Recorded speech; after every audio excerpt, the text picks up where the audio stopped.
Good evening, everybody. Welcome back to the next episode of The Dark River, a homebrew D&D campaign run by me, your DM, Chris, and played with my wonderful players. Last time we left our investigators, they had a little bit of a fun night of dancing. Some of our players got to see a very large concert being performed by their clientele for the weekend. A young pop rock star named Ali Donna, lead singer of the band Ali and the Donnas. Not Ali X and the Donnas, like I was thinking. I was thinking of the actual, when I was thinking about it, I was thinking of like a band poster where it's like the and is actually an X, like Street Fighter cross Tekken, but it's Street Fighter and Tekken. So like, I was thinking Ali X the Donnas and the X is superimposed as an and. But like, my brain.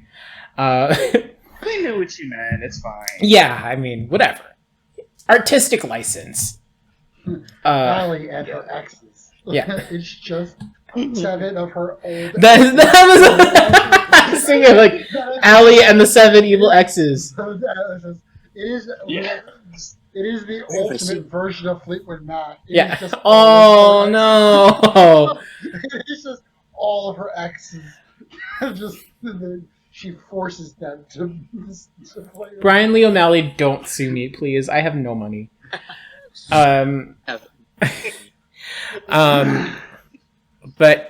as the night wound down, Ali and her bandmates invited Val and Davis to a club event as an after party where they were going to watch drag queens perform at a local club from a private booth close to the stage, where a very familiar but strangely different young woman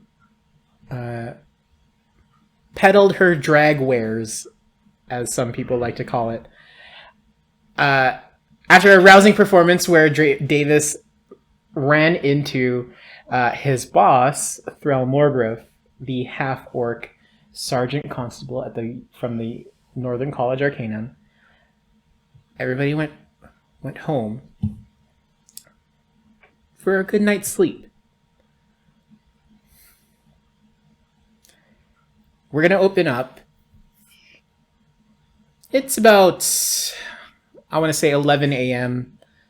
Sunday morning in a very fancy, not high-rise condo, but a very nice condominium in the downtown area. The condo that Miss Cassie Coleman owns.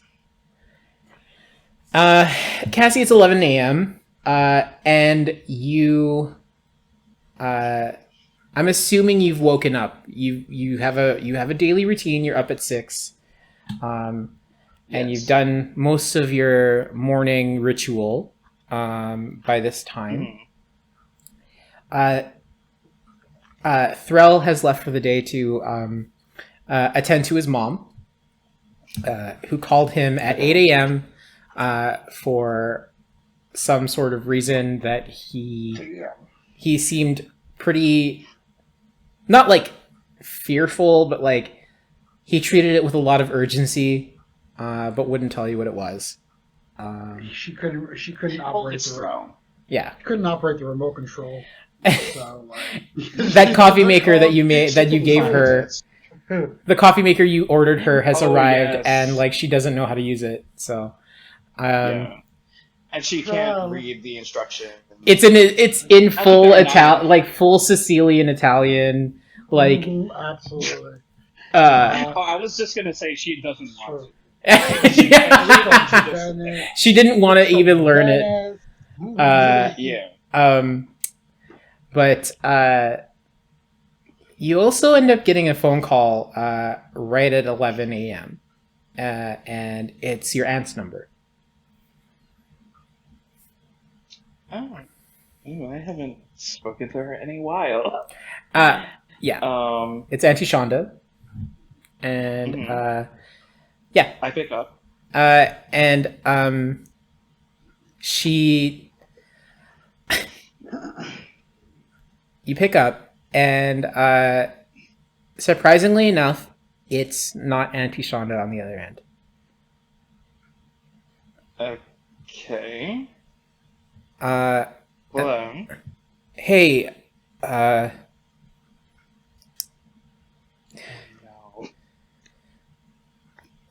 Cassie, and it's your brother's voice.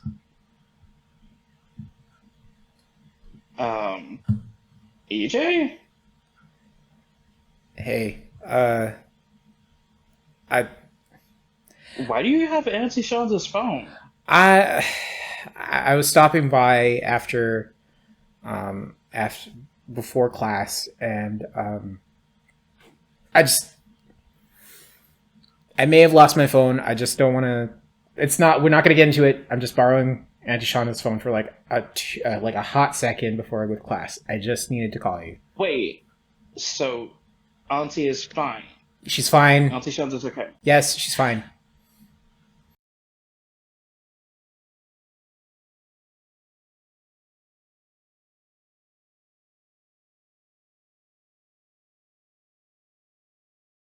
It says that like you're doing well up there, wherever the fuck you are, and I got winter break coming up soon. I am in Winnipeg. I have told you this several times. Yeah, that doesn't even sound like a real fucking place. It doesn't sound like a real place. And anyways, I was hoping that you would be okay if I came up to see you.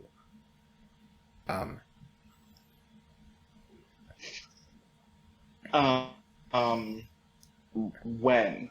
Not...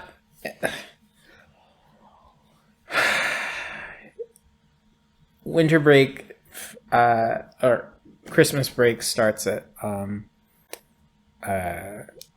like my winter break starts on the 16th of December. I was hoping that like I'm not going to be there until probably like the 18th. I'm going to fly there, but like I was hoping that like we could reconnect, and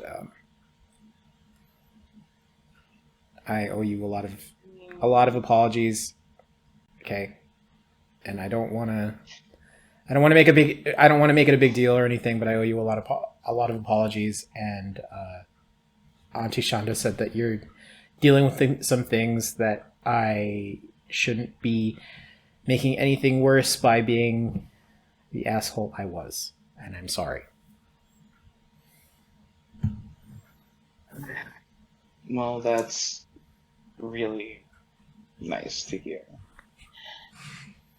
And, I mean, if you can actually successfully book a flight to Winnipeg, I believe that is spelled WINNIPEG. Make sure you get it correctly so that you don't end up on, like, the other side of the world. Yeah. What other fucking place would be called Winnipeg? Look, I don't know. It's gonna spell it wrong, and it's gonna be like window peg, and it's gonna be like it's like Omaha or something. It's gonna end up in the UK somewhere. Somewhere. It's gonna be in like freaking Scotland. And he says, he says, yeah. I mean, Auntie Shonda says that you got like a bakery going on there. Like, you're doing pretty good for yourself, and like, yeah, you got yourself a boyfriend. First of all, it's a cafe bakery sort of thing, but yes. And yes, I do have a friend, I guess. But I'll tell you all. He is. Yes, he is a He's a friend that's actually he's a very big man. But anyway, Oh, so a yeah. man friend. So yeah, a man friend. Man from Dan. But yeah, I mean, come through. We can talk about everything. Please do not end up somewhere in Scotland. And You want to pay for me to go to just know Scotland? that I you'll could. have to I can stay pay at for. I could go to Scotland. no, no. What you can do is pay for the motel where you're going to be staying at. Wow. I can't even. My own sister's not gonna even put me up for the week I'm gonna be there. Nope, click. She's learning. She just pulled a Davis. That's. I should have known what to expect there. I was like, did she just pull a me? All right. Listen, I'm not mad at it. I'm not mad at it. But afterwards, after you hang up from the phone call, is there anything you want to do? Yes. Well, first, I'll text him like, JK, JK. You can stay with me. Did you text his number or like Auntie Shonda's? I'll text. Yeah, I'll text his specific number, and then be like, oh wait, right, he still has. Okay, let me text Shonda's number, and so I'll text I'll specifically say this is for EJ, and then send the text. Okay. You get it's weird. You get from Auntie Shonda, who never uses emojis. You get a bunch of peace signs, Oh, okay. and So this is Auntie Shonda texting. no, Auntie Shonda Oh, never doesn't use emojis. She thinks it's stupid. Oh, okay. And then maybe 20 minutes later, you get a notification or a shared message on a link being sent, and it's just it's from Auntie Shonda, and it says, oh geez, we're never going to hear about this ever. We're never going to hear the end of this. And it's just a little line that says,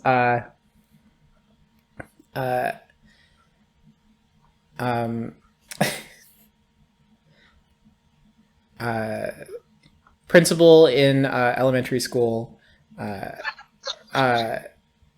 garners deal with production company to showcase education in the inner city, and it's this huge it's a Maritimes journalism photo shoot of your other aunt who will not be named, and she is just on your dad's side, and she's got the worst blood red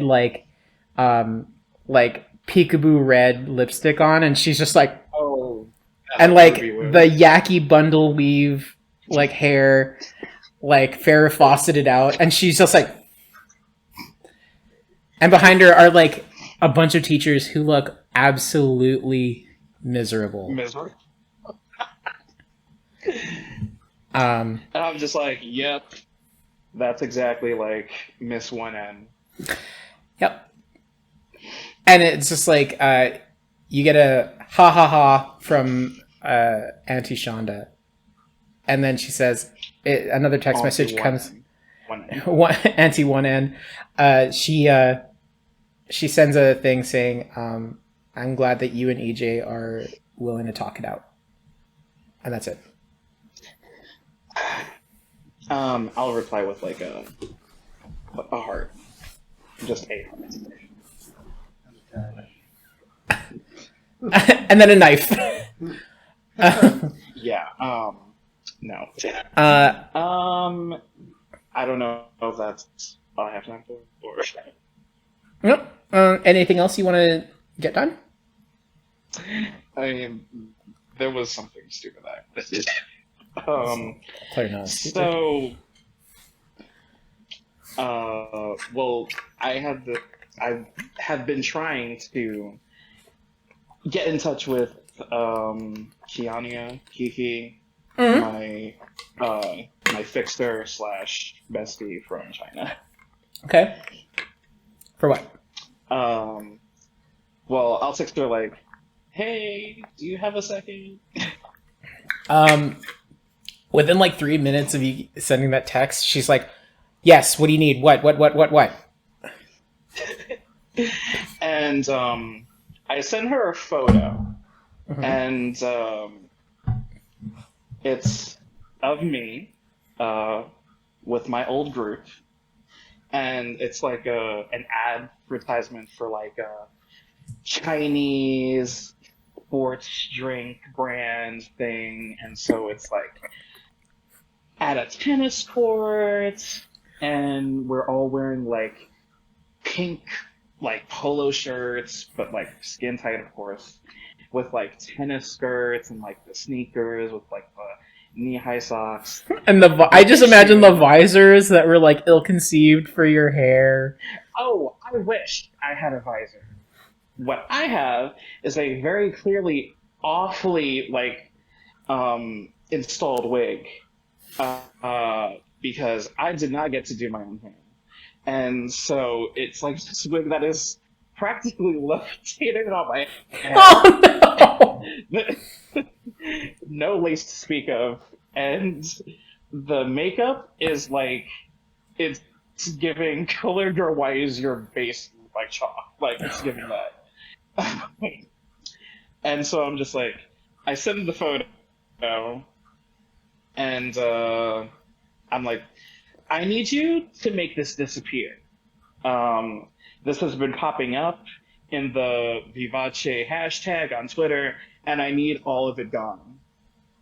I need you to scrub this from the internet.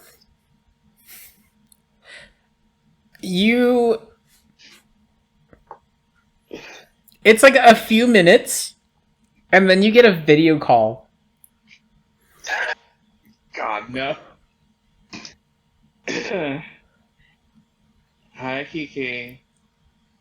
Hi.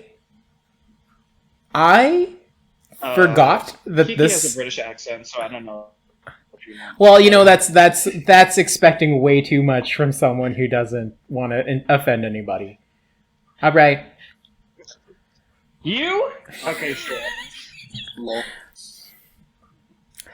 And she's like, "Hi, I forgot that this actually even happened." It's not bad. Not bad. Oh, yeah. Oh, it's definitely not. No, it's freaking terrible. Oh, please. I am begging you. Do something about this. I will, but you have to know that I'm going to actually save this for myself, because this is so fucking funny that I'm going to keep this so I can laugh at it whenever I want, and you cannot stop me. I cannot. No. I realize that I cannot stop you. And that is fine, just as long as you are literally the only person that has any copy of this. Oh, you will. It will. Don't worry. How? And she says. She asks you, like, if, like, it was through one publication, right? That got serialized. I'm assuming. Yeah. And then like a bunch of people like took it and were like, "Oh my God, look at this!" And she's I'm like, just "No." and you see, she's got like, she doesn't look like a typical like hacker. she's got like pretty dyed chestnut brown hair, pale face, nice cheekbones and everything. And like big round glasses, and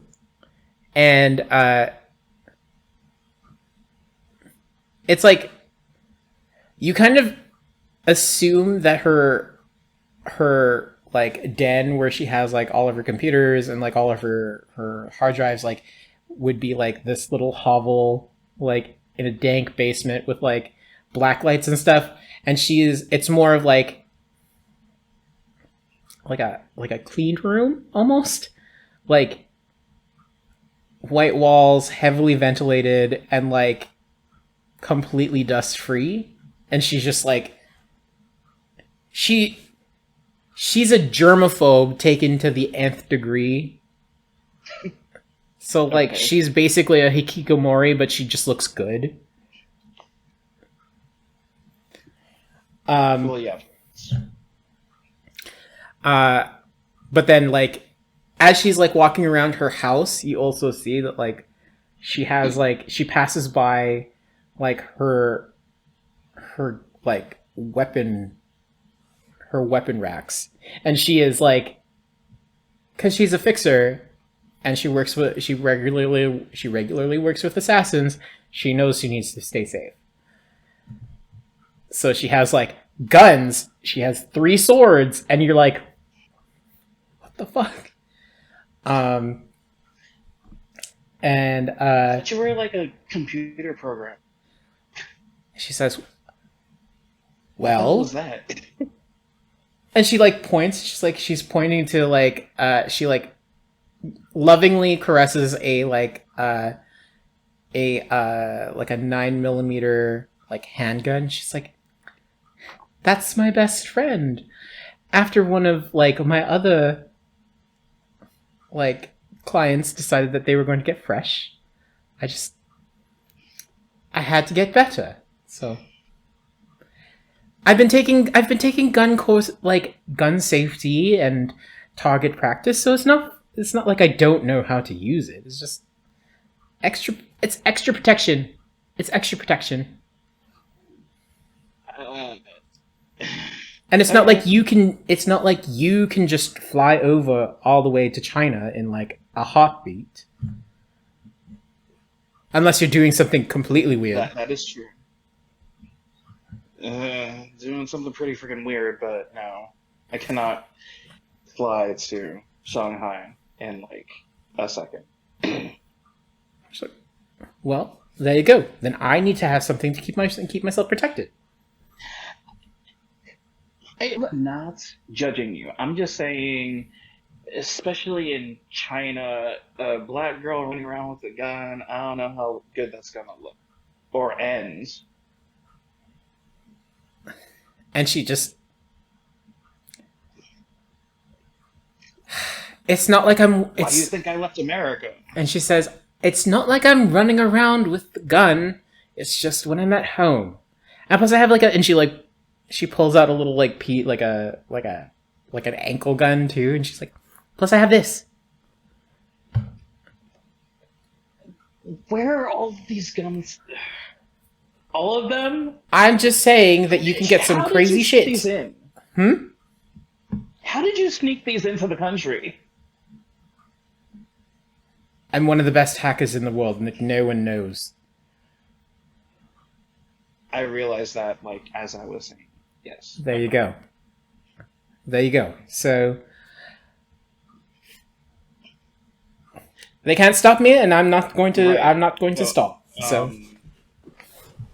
Of course. Now, if you can like scrub that photo from the internet before it's shared anymore, that'd be great.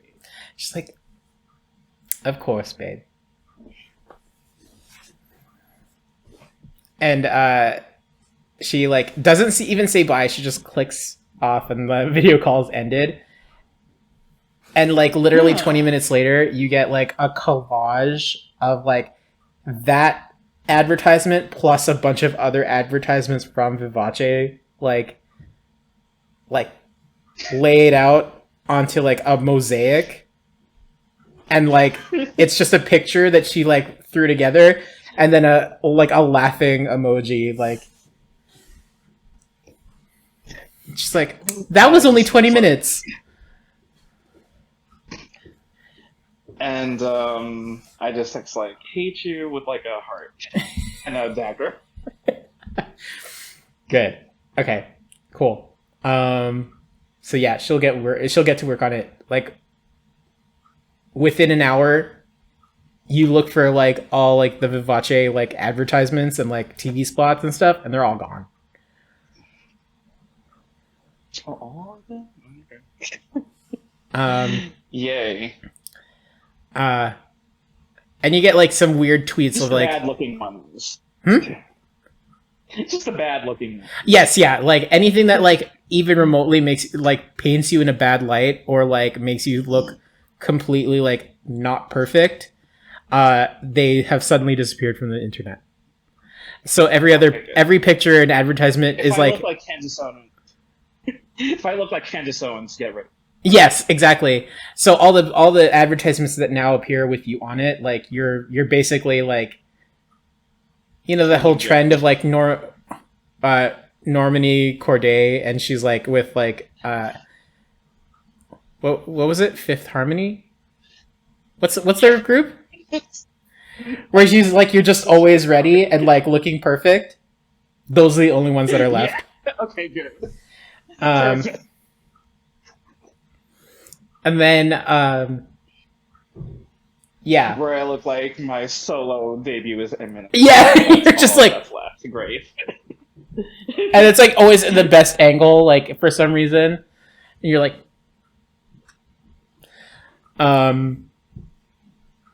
But, like, there's... Every hour after that, you get a collage of more things where you look completely foolish from that time period. And she's just like, it's so fun, you get to see more and more. And I reply like, yeah, we did a lot of like CFs and photo shoots and brand endorsements in 2 years. It's just like, and she ends off the correspondence with like, being friends with you is like Christmas every day.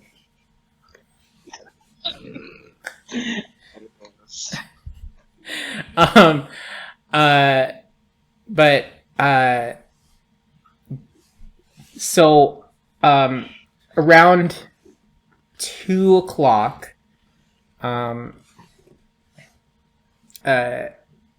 you get a message again from Kiki, and she says, "Oh, by the way, I did more digging on Ashton Tenbrook, and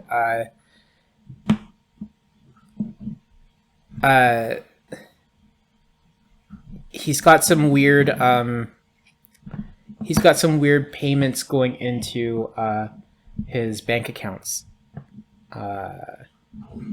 from a Towers Limited." And she says, seems like a money laundering company. Not entirely sure of what they're selling at this company, and that seems like a red flag. It's really just Towers Records. Yeah. 2018.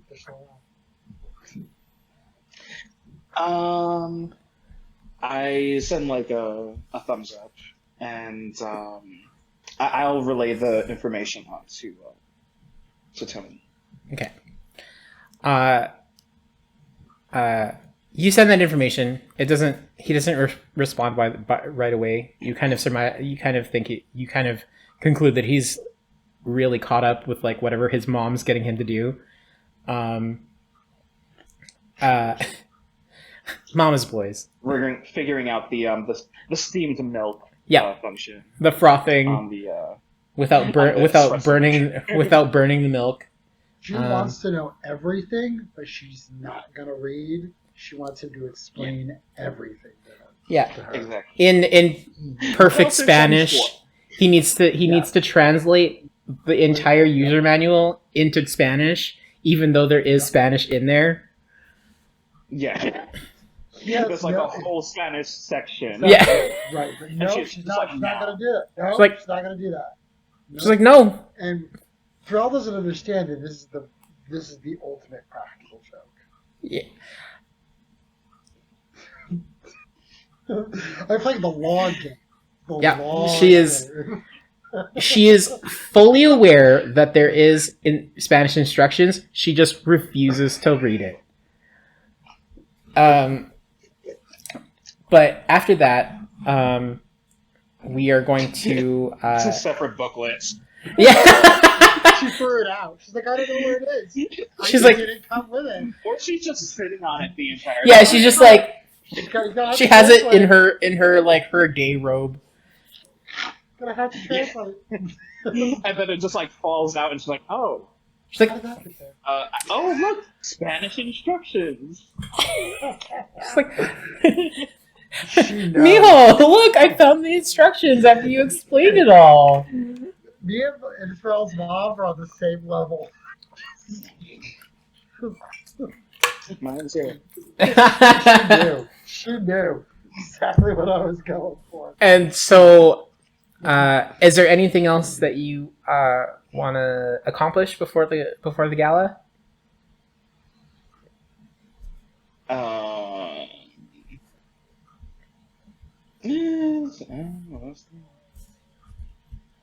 No, it's not. Well, Was that fair? no, it's fine. It's fine. Around like the time that you send that information off to Thrall, you get a text message from Mateo, your baker at your cafe, and it just says, so had a really disastrous date. Oh no! With Thaddeus? And he says, Thaddeus says he won't be able to show up to tonight. Sorry. Oh no! Sorry. Wait, what happened? You send what happened, and the speech bubble, like the ellipses, come up, Mm-hmm.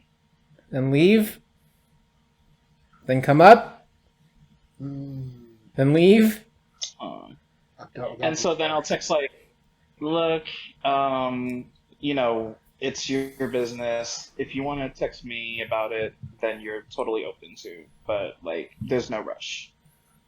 And he says, okay, he's totally fine. He's just tired. So I think. Oh. And he won't like elaborate further than that. I think you think he's embarrassed. Oh, okay. But after that, we cut to let's see. Cut to Val.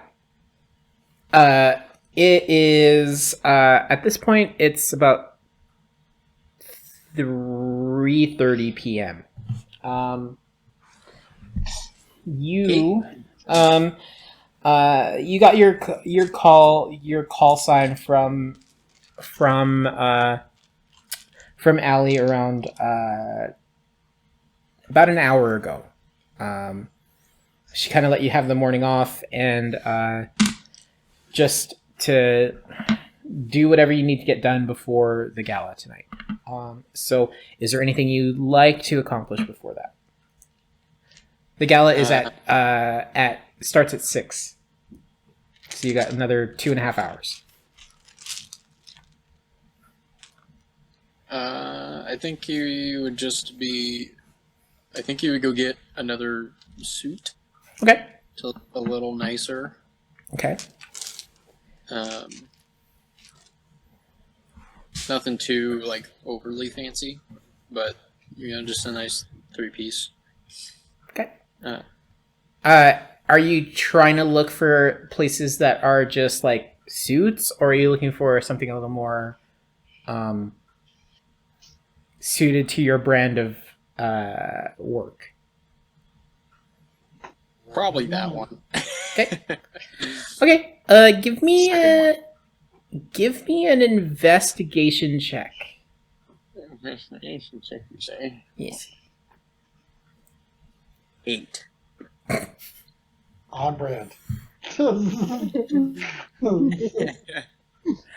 At least these skins are the same. Yeah, Right. I mean, you gotta love it. It works. You love to see it. I mean, it takes a bit. It probably like takes you maybe 15 minutes of like searching on your phone. But you get to a place. You've come across a place called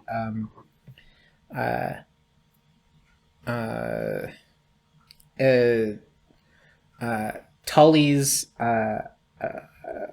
Bespoke Apparel. Bespoke apparel. Yeah. Okay. And it's not super far from where you're staying. There are it's open. It's open till about 6 p.m. today. Okay, I will go there. Cool. You get there, and it is a old school. It's old school tailor's shop. You kind of you see the front facing, like the front facement of the shop is like old school, like British, like effacements. So like, but the paint is kind of peeling, and like the gold lettering on the window that like was pressed on is kind of like bubbling, and like part of it is peeling off. So it's been there for a long time and hasn't been updated. But inside you see like very, very nice, like modern-ish, like tailor cut suits and like blazers. So you go inside, and the immediate wave of like leather and nice like hand dyed fabric like hits your nose like a truck. And inside is an older gnome man, kind of like a long-ish like nose that kind of like ends in a little bit of a bumpy end, like a bumpy crook, and he's kind of just like sitting cross-legged on the counter, and he's just like, you see him kind of like writing down like something on a notepad. The door opens, and like the little tinkle of like the doorbell goes off, and he looks up, and he's like, "Oh, hello, welcome to Tully's." Thank you.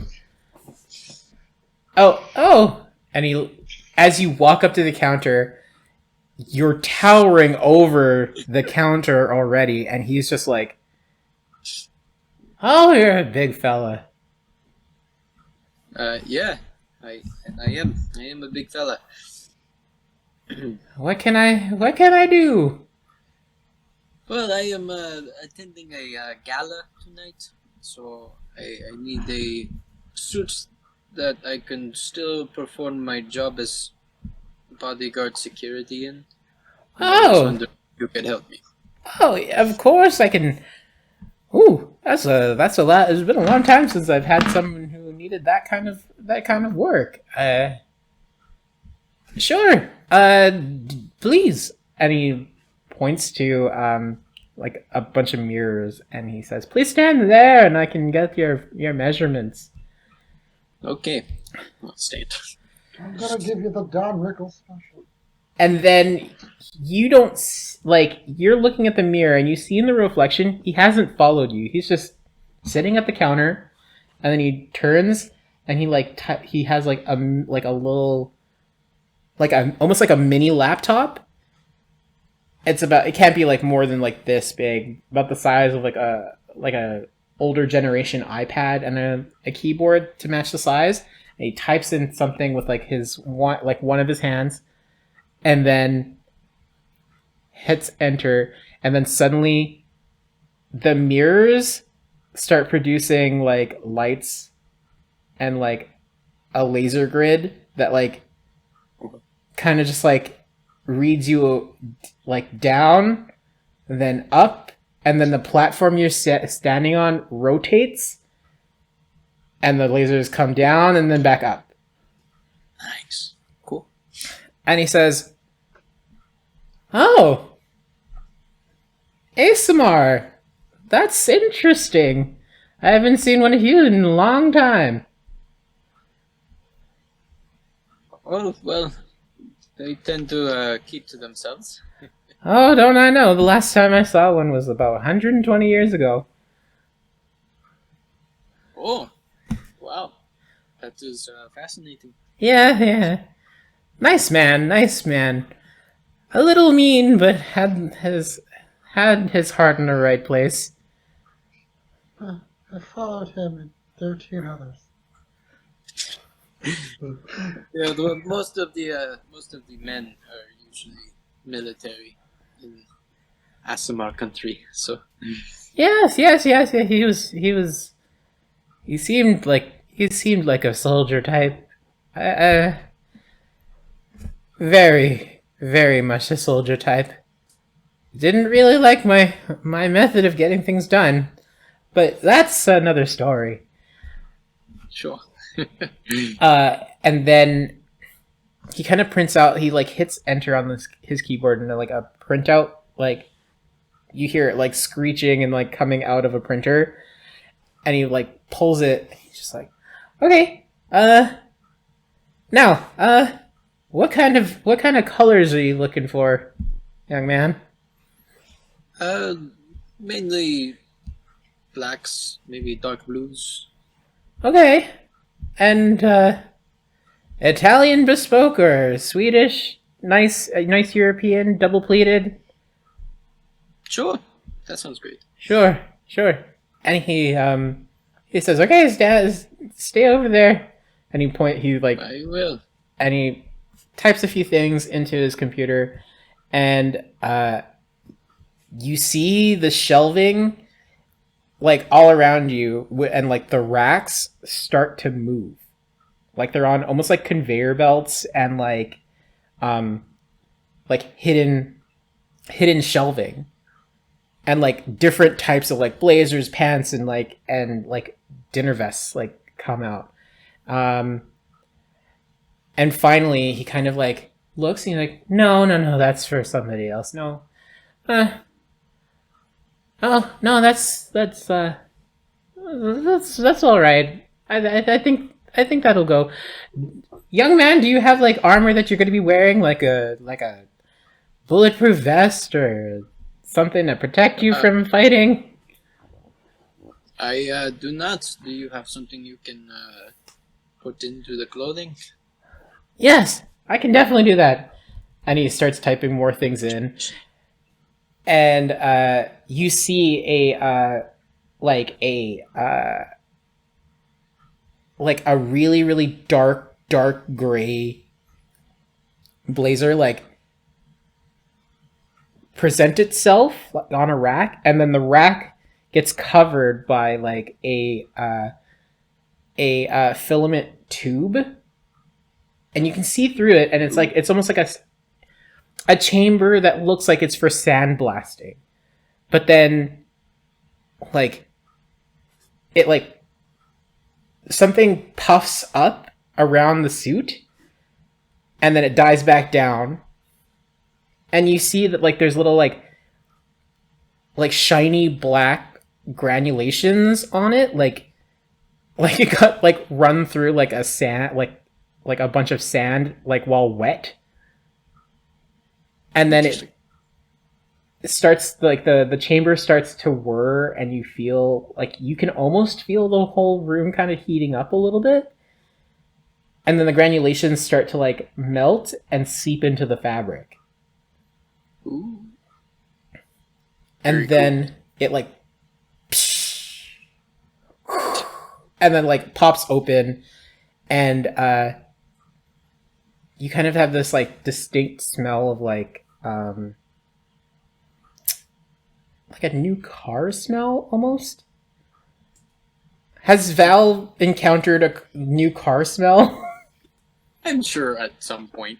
Okay. He's ridden in a car. And he says, "All right, this suit and these pants are, they're good for stopping most things. I mean, if you get shot, it's not going to stop the penetration, but it'll really resist it for a bit. Well, Hopefully keep from killing you, so." I have some things on my own side that I could help myself with. So Great. And shoes, I assume? Unless you think these boots are fine. And he like looks down at your shoes. What do shoes They're look like? heavy duty military combat boots. And he's just like, "Young man, that is the worst joke I've ever heard in my life." Thank you. And he just reaches over and he pulls out a pair of wingtip loafers, and he says, "These nothing special, but at least they look good." I will take it. Thank you. And he says, "All right, that'll be $4,000. Okay. I'll put his card on there.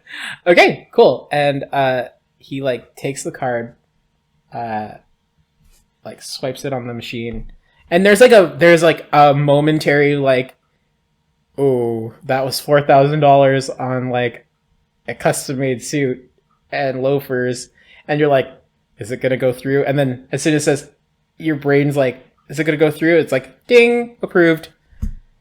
Whose card are you using? That's a good question. Yeah, I was gonna say, just put it on Allie's card. I was gonna say, Give me your like put it on the black nuclear card. Yeah, She's a singer. She can afford it. Yeah. She'll get points back. She'll get points back. She's good. She's good. And so after the card, like the card machine, like dings approved, immediately the suit and shoes get like picked up by like weird robotic arms and then placed into a garment bag, and like like the robot hands like shoot towards you and like hand off, like it's almost like the hand is like here, take it, like pushing it towards you. Like, I'll take. and he says, "Take care of it, young man." Okay, thank you very much. And as you take it and you leave, as you leave, give me a perception check, please.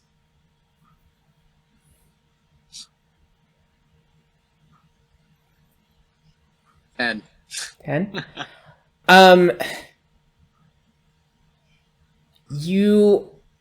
As you leave the shop, you turn to your left against the wall. There's a wall right beside the door, and there is a framed picture about like this big, black and white, and it has like the man Tully, the gnome, standing with a group of 7 people, men, women,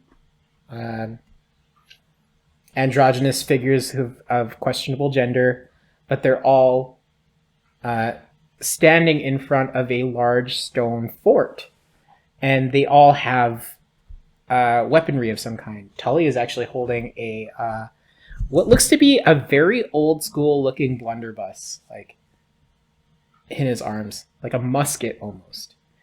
And he's just like, you can see in the picture, for such an old picture, it's actually like well detailed enough that you can see like scars on his face and like some like dried blood, like they had just gotten through like some hunting or like a rough thing, and all of the people in the picture do. When was this, if you don't mind me asking? Oh, that was when I was a young man. About I want to say 250 years ago. Oh wow!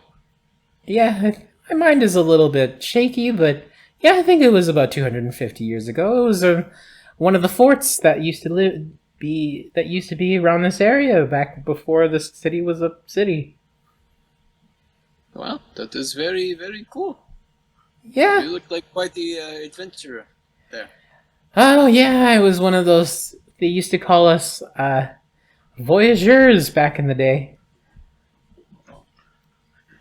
We would be like we would deliver goods from fort to fort, and some of us had to have, extra special talents, to survive the wilderness here. So, Gotcha. yeah. Well, that's a very cool thing. Yeah. You still have that blunderbuss?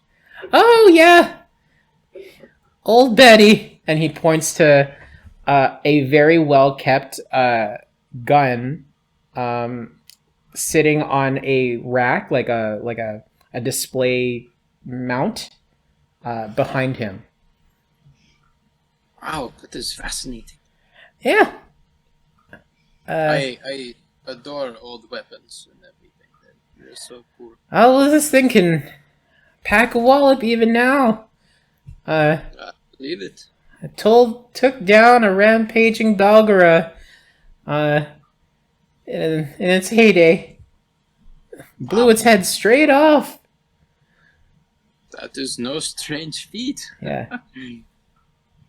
He's like, yeah.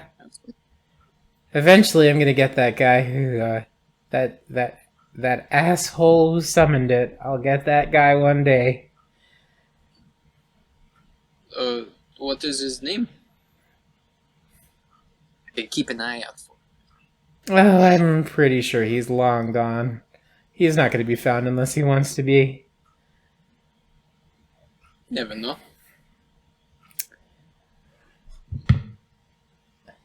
And his name is Father Pastor McConnell. Pastor McConnell. Yeah. Mm. But when he says it afterwards, it seems like Tully like really just shuts down. He doesn't want to remember much about it. Well, I won't cry too much. Thank you so much for the suit. Oh, I will. yeah. Of course, young man. I mean, if you ever need any more help, you come my way. Of course. You have a good day. You as well, young man. Bye. Step out into the street. Cool. I think I was weird.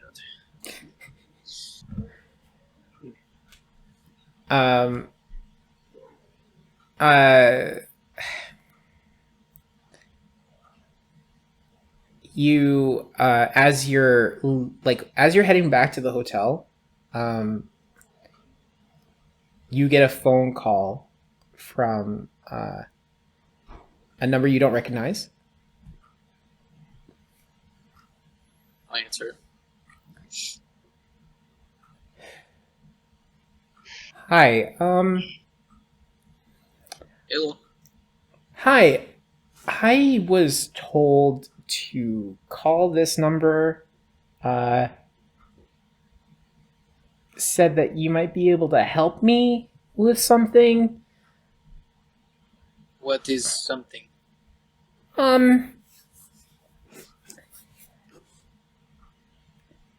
Keeping someone from becoming a vampire? Preventing a vampire. Interesting.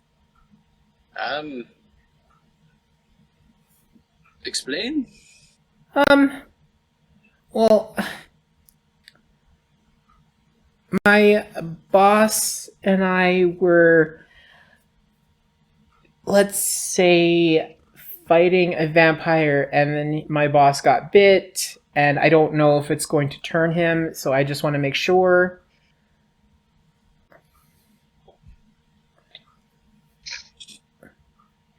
I don't got the spells for that, man. To be honest.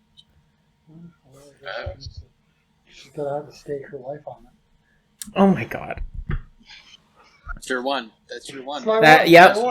One per, Yep. one per game. One per game.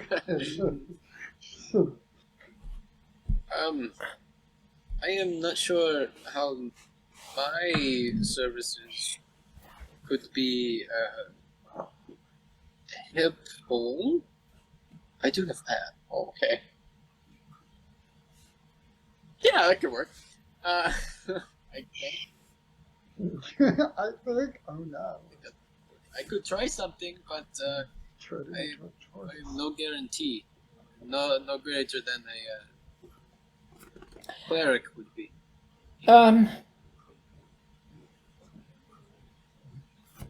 Or a doctor, in this sense.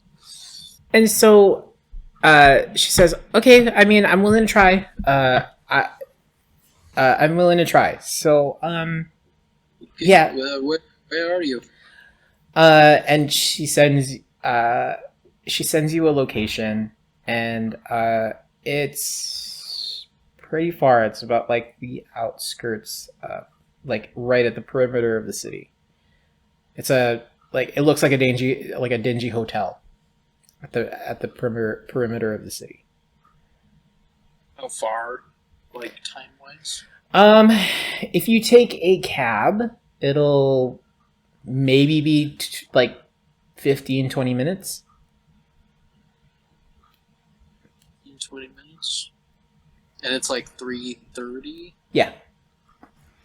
It'll be about 4:05 by the time everything at Tully's was done and over with. Yeah, so it's just past 4. What time do I have to meet? Allie, your call time for Allie at the gala will probably be around 5:30. Ooh, we're going to push the time limit on this. Sure. I will be there in 20 minutes. Okay, thank you. And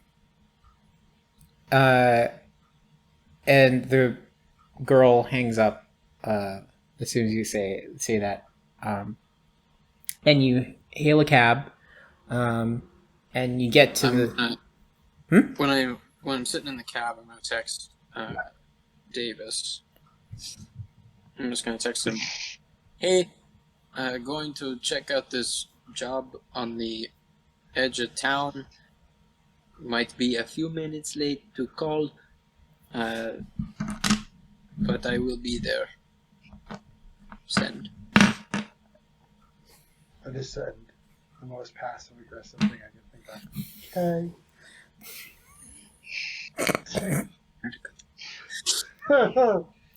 Yikes. Ooh, that's like hitting my anxiety. I don't. Ooh, that's hurting me. He might have been busy, and that's all he could type. Or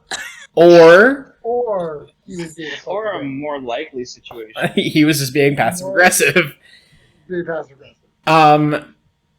So by the time you get to the hotel, it's like just like a Super 8, like just a really, like, not like it's not a terrible motel or anything. It's just like, no-tell motel. yeah, it's just like, this is where people go to hook up. Meet me at the Super 8. The door's open. Yeah, right? Room 12. And when you get there, standing outside of the hotel is a taller, not as tall as you, but around like close to your height,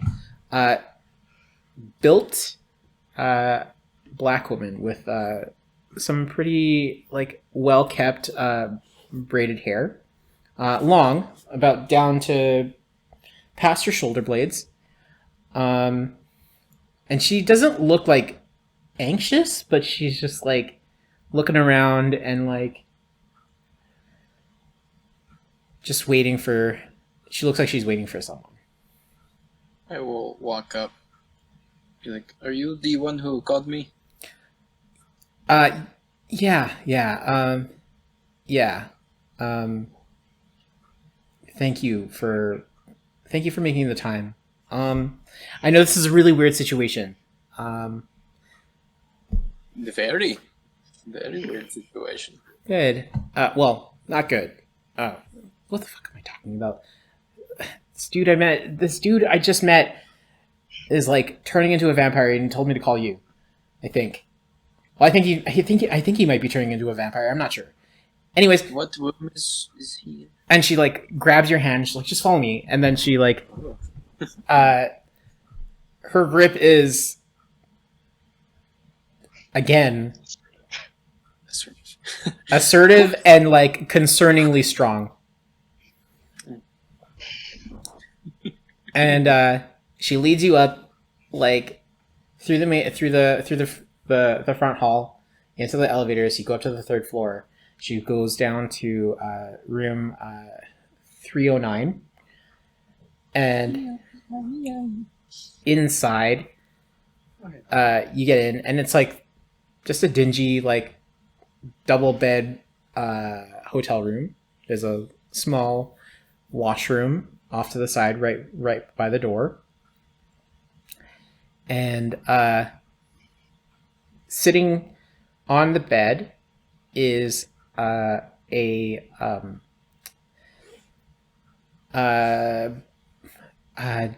dark brown skinned Southeast Asian man,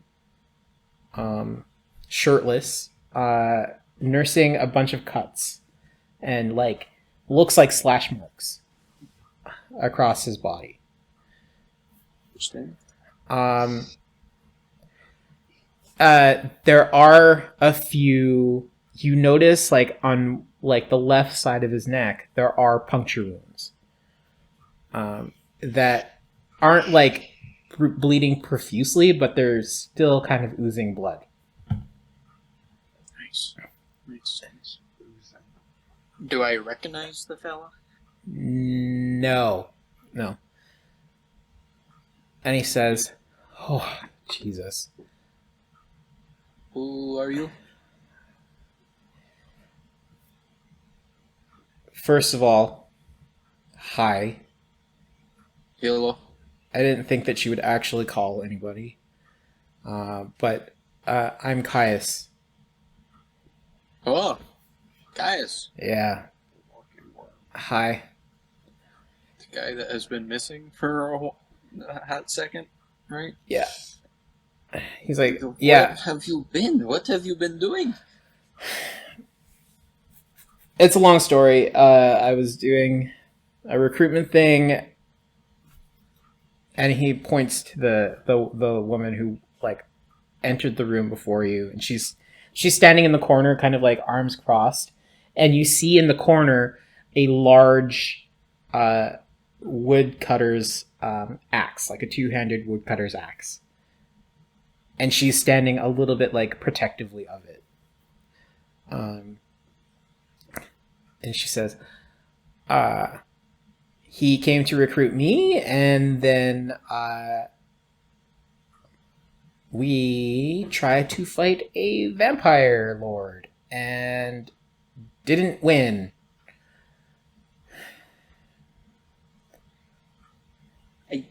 You didn't win, like he got away? Yeah, but managed to get a bite in. Are you feeling any different? Any strange superpowers?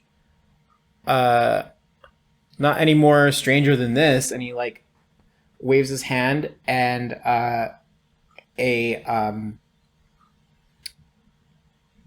a chain with a pointed dagger appears in his hands in a burst of like flames. Are the blinds closed, like on Yeah. the room? Yeah, the blinds I'll are closed and everything. I'll just like yank on the blinds, let the sun in. Nothing. No reaction? No. Okay, I'll let that drop back down. Okay, are you hurt? Are you woozy? I mean, Or is it just the bite? a little bit of blood loss. He got a few good hits in, but like,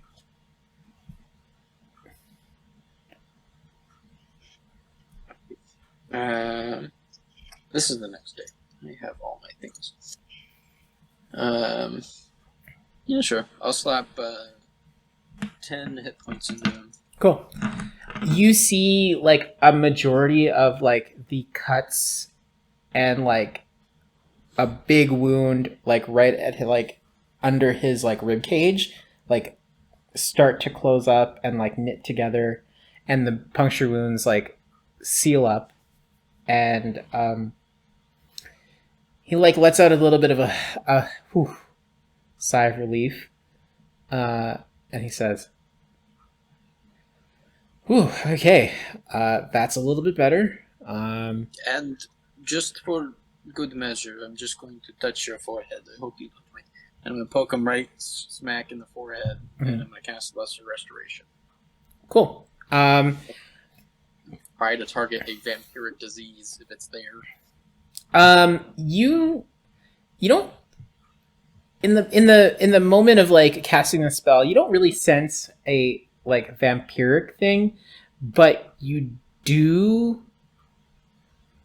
It's almost like you sense like some poison or some sort of like, you know, like decay being like Gone. yeah. And he just He's gone. and he really looks up at you, and like you see that like his eyes are a little bit bloodshot, and like they're yellow, but they're starting to return to back to like white. Like the whites of his eyes were a little bit yellowed and like bloodshot, and then they went back to like pure white and like clean. And he's just like, oh, There you go. that feels a lot better. Very good. And he says, so you're DeChambeau, right? Yes, Cool. Volunteer DeChambeau. At your service. Yeah. He's like, You should call Thurlow. yeah, he's gonna be in my next call. I'm fine. Just I'm a little bit concerned about that fucker that we were supposed to kill, and honestly, like I've killed vampires before, but for this one, that was a weird one.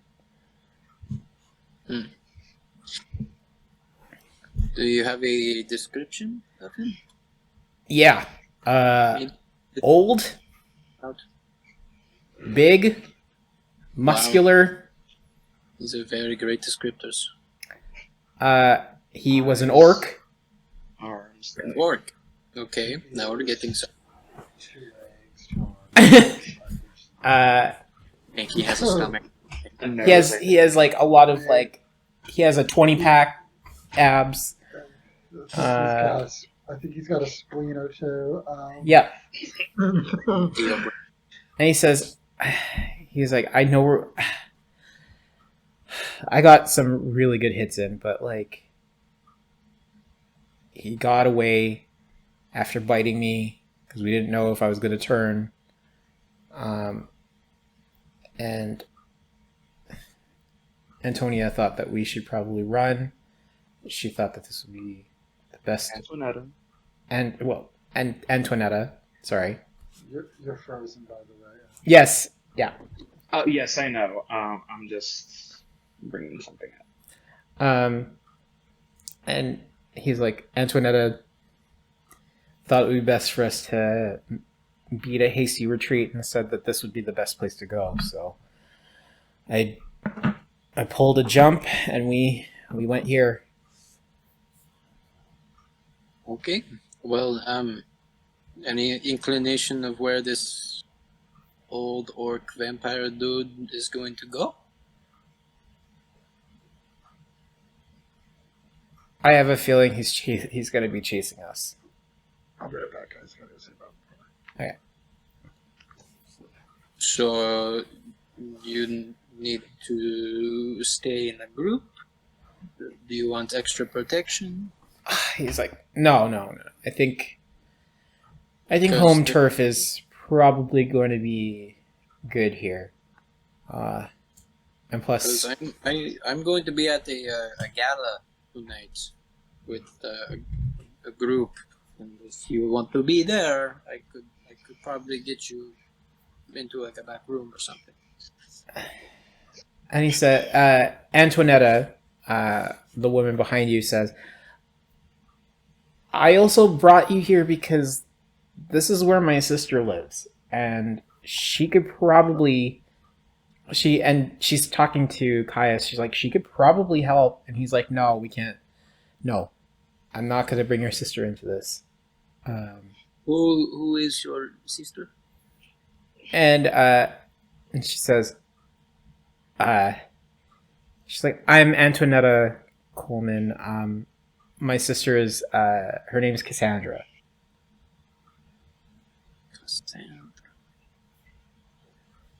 I take out my phone and I look at the big group text. I was going to say, I don't think we've met yet, have we? We haven't met, No. but like he recognizes part of the name because I think Coleman was in it, Mm-hmm. and I guess the number wouldn't be saved actually. No. Unless Davis gave it. You can access Which you from will- the group chat. You can access the number to call if you need to.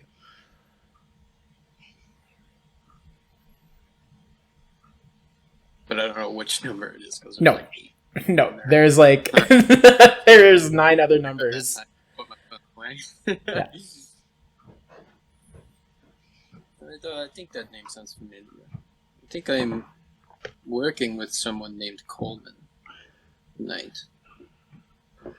She says, I think it would be best if we gave her some time before we announce that we're here. So, I think we're going to be okay for at least for tonight. Okay. Do you want to go to a high-end hotel near the center of town? You can stay in my room. It's And fancy. Everything's paid for. It's great. she's give me one more perception check. Perception. What's that? Awesome. You know, that's real swell. How's a 12 get? I mean, I'm rolling great tonight. you are literally Mm-hmm. you're literally 5 feet away from this woman. You take her in, and she looks like,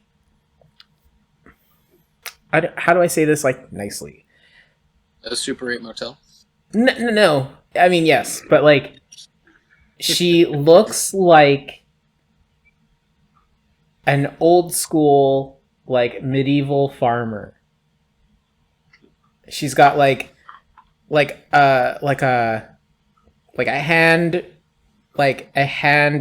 weaved cotton shirt that's barely hiding her fairly impressive musculature, and like slacks that are held together by twine, and like she her hands are very weathered and like calloused from, you assume, working a field, fighting battles, using a large axe. And she kind of feels out of place here, even in this Super 8 motel. And she says, I think I want to get cleaned up and maybe get some new clothes. Okay. So if you are willing to let us stay at your hotel where we can freshen up, I would really appreciate it. I will just take out one of the 2 room keys from my front pocket, and I will just hand them one of them. And she like takes it and she's like, what is this? That is a room key to my room at the hotel. It's a card. Yes, there's like this. It's very foreign to me too. Don't worry. There's like a little thing on the door, and you just put that up against it, and it unlocks, and you can walk right in.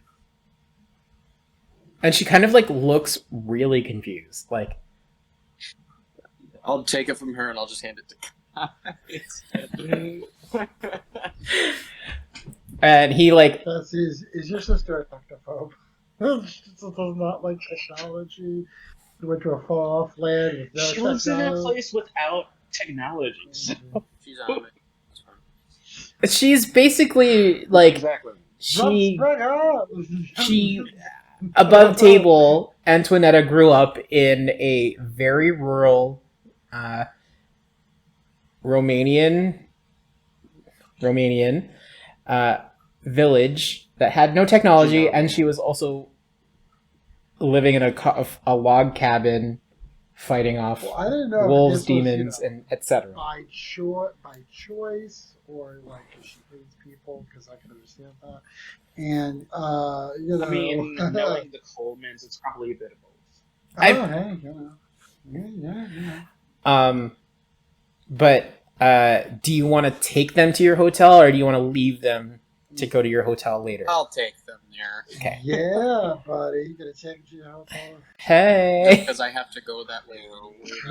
Hey, it's a party now. Please do not have sex with my sister. Yeah, that would be so Oh. You know. Oh. Very charismatic. I might not know what is going on, but I should talk about it. The three of you leave, and Caius heads to the front desk. And the front desk people look very confused because when he walked in, he was limping. It was a bloody mess. He was a mess. And then he came out and he's fine. He's totally cool. I mean, he's still like injured. He looks injured, and there are still like some cuts that are healing over, but he looks far better than when he came in. And he like slaps a credit card onto the table. They charge it, and he's like, "All right, let's go." And you see that he takes your phone and he dials a number, calls it, and then says the address of the hotel. And then about maybe 5 minutes later, a black car, unmarked, rolls up to the parking lot. And a young man, about 23 years old, gets out, and he looks at you and Caius, and he says, "Sir," and puts the keys onto the top of the roof of the car, and like walks away. What the fuck was that? We're everywhere. What kind of car is it? It is a very nice Audi. It's a Toyota Corolla. It's a Ford F-250. It's a Dodge Ram. It's the one I Bird traded. uh, yeah, it's a very nice new new model Audi. Very very well kept, shining rims, shiny like gleaming paint job. And the kid just puts the keys on the top of the car and walks off. Looking good. Are you driving? I don't think I should drive. And he says, I'll drive. And he like walks over, grabs the keys. You all pile into the car, and it's very nice. And it like it's not leather seats, but it's very soft, very luxurious seating. Gets into the driver's seat, turns on the car, and it like hums to life. It doesn't roar. And you guys go off, and you can see that Antoinetta is very, very like enamored with all of the like buttons and like controls for like the stereo, the touch screen for the like the radio, the touchscreen, like oh yeah, I let her dashboard. sit in the front. And she's just like, I'm sitting in the back. She's like, what is all this? This is a car. She's like, I know what a car is. I'm just saying, like, how do you... And you can see, like, Caius puts on, like, some, it's like 90s, 90s grunge rock. And, man after my own heart. And he's just kind of, like, driving, but, like, nodding along to the music. And she's just like, how did you turn on the music? What is all this? She's like, is this a radio? Sure. Think? I don't know. I've never been in this car. She's like, I feel like I've been missing out on so much. Yeah, you and me both. I get you. I don't really get that much. She's like, I've been living on a farm for the last, like, 23 years. So... That's cool. That's cool. Is it? And she's like, is it? I mean, I think so. I would appreciate the solitude. Yeah, it was pretty quiet. More quiet when my mom left. But... she had to... She did what she had to do. I'm sorry? It's not your fault. And by the time you get to the hotel, it's around, I want to say, just before 5. You put them up in the hotel. You open up the door, and she's Antoinetta. Like you demonstrate the card thing on the door, and she's just like, "What the?" She's like, and then I let her do it. I close the door. I let her do it too. And she's just like, presses it, it beeps, and it clicks open. She's like, oh my god, that's so cool. She's like, wow. Oh, right. That's so fancy. She's like, that is so fancy.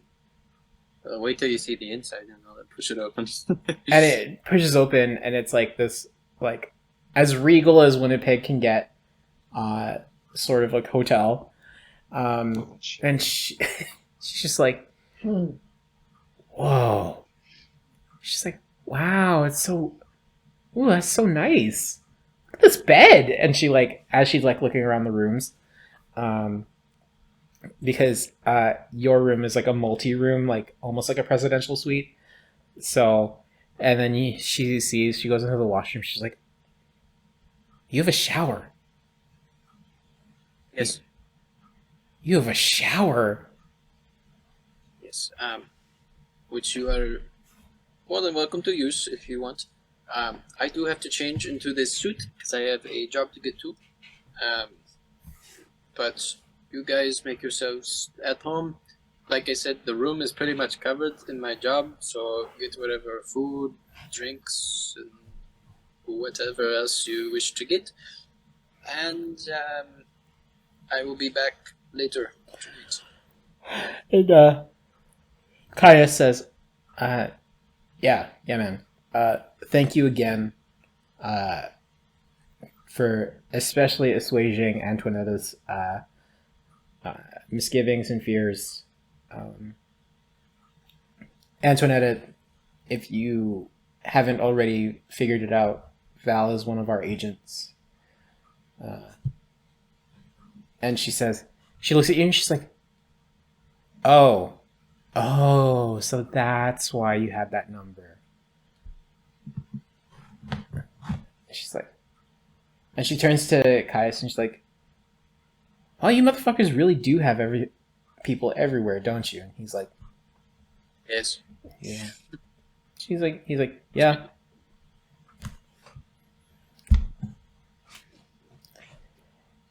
And I'm just stepping to the other room, changing my suit. okay. We're gonna cut away to Davis.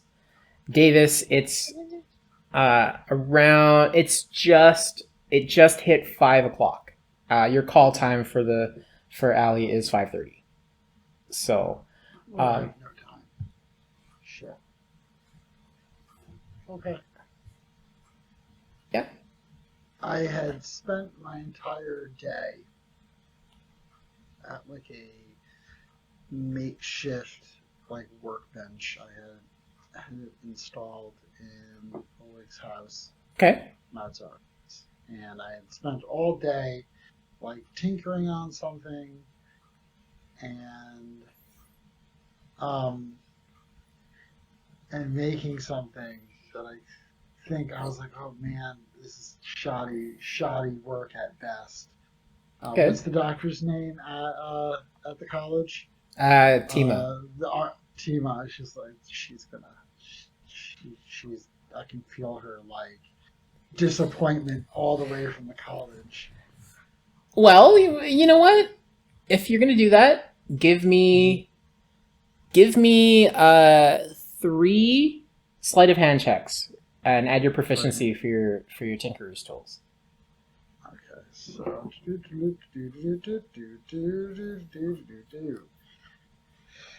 oh god, where is that in my thing? Is that in features and traits? It should be skills. Skills for okay. Skills and sleight of hand, right? Yeah.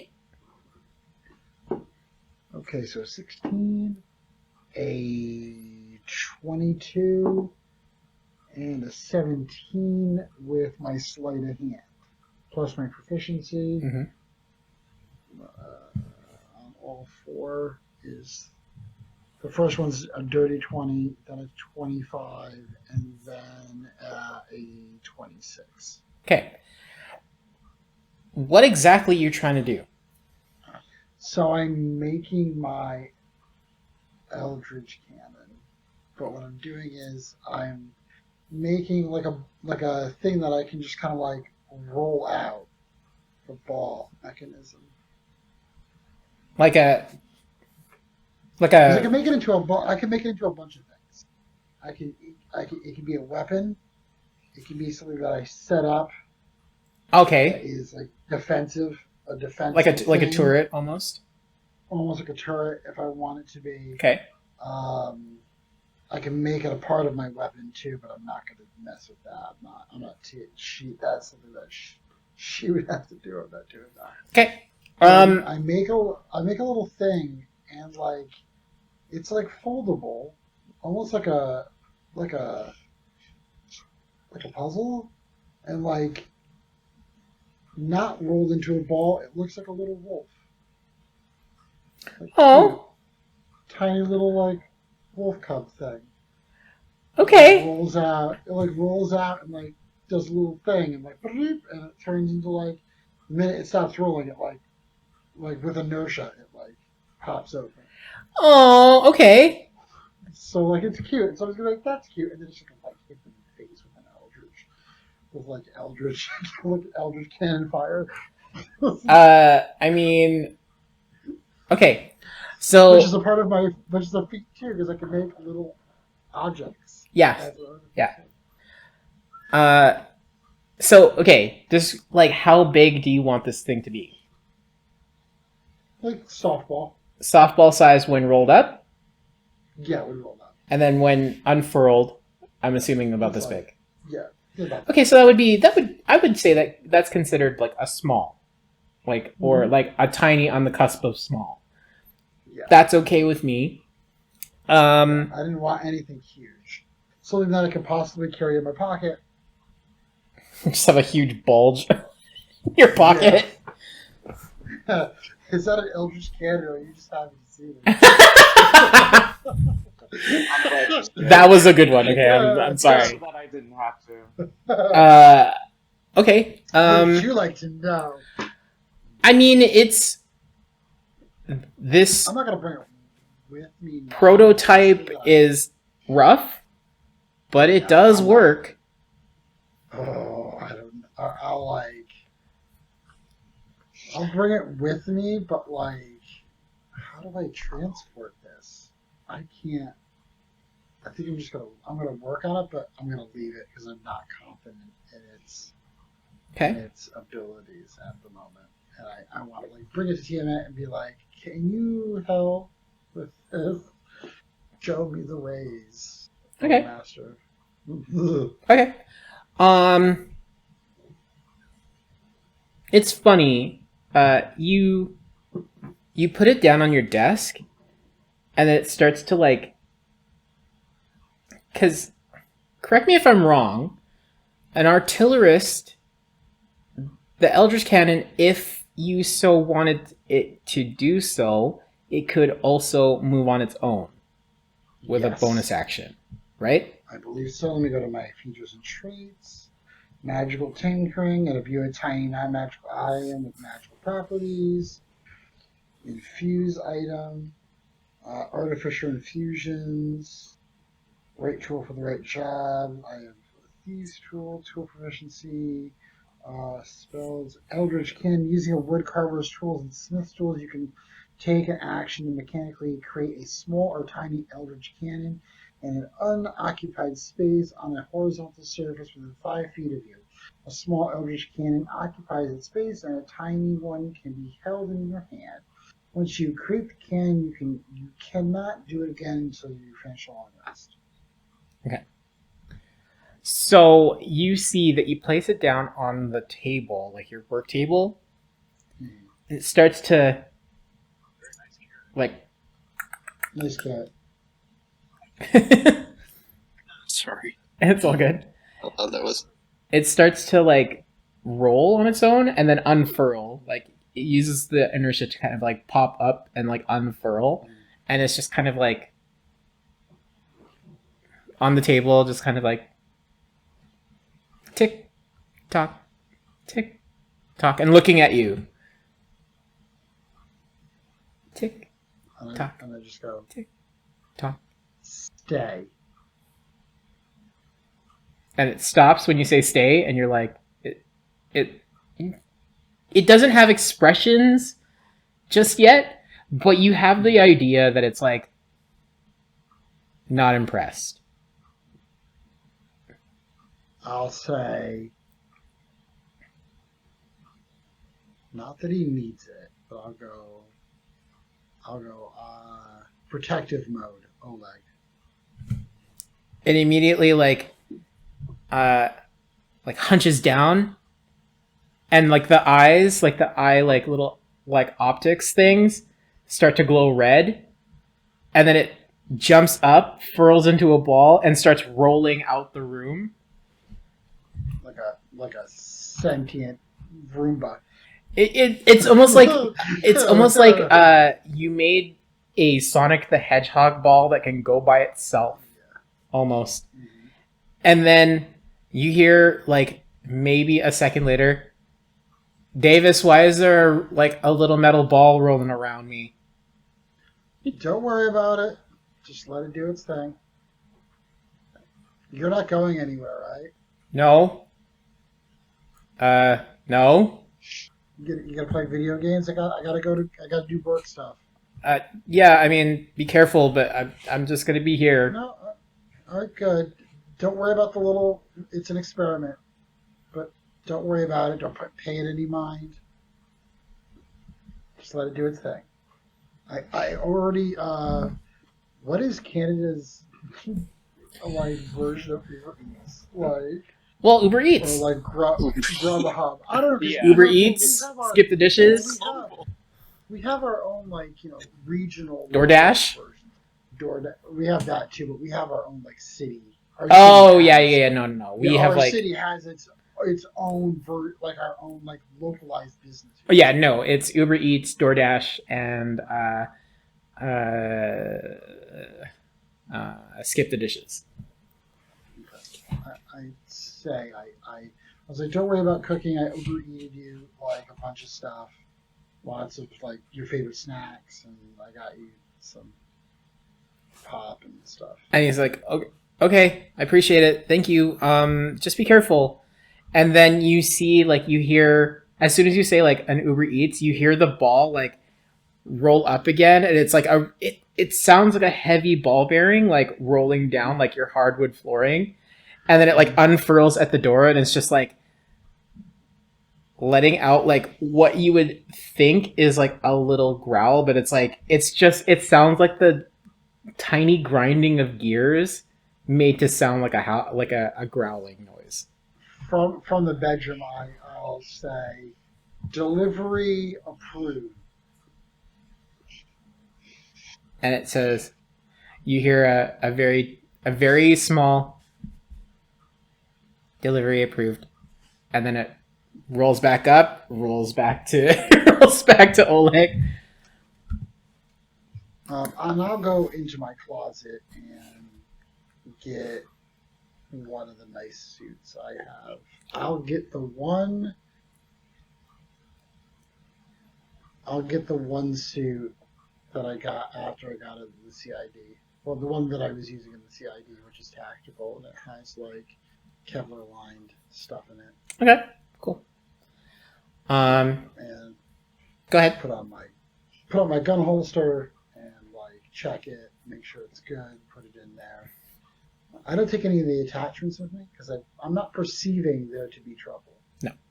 I'm not perceiving there to be trouble, but I'm taking it as a precaution as I'm on duty. So all the other accoutrements that I would have on me at the time. Okay. Afterwards, around 5:30, everybody gets the call time, and it's you all meet up at the arena, and what was a concert hall the day before, the whole arena is now like at the floor near the bleachers. There are banquet tables that have been set up now, and like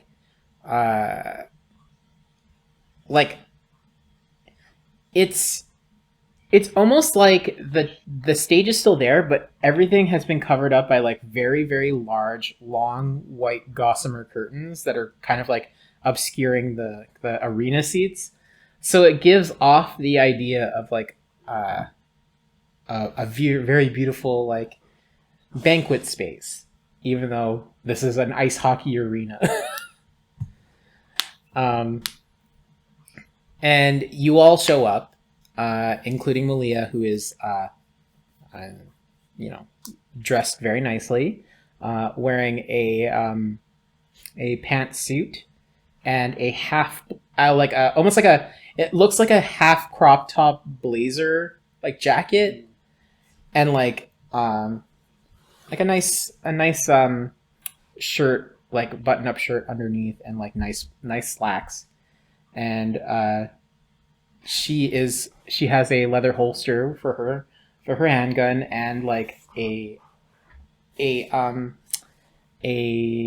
sheath for her new short sword.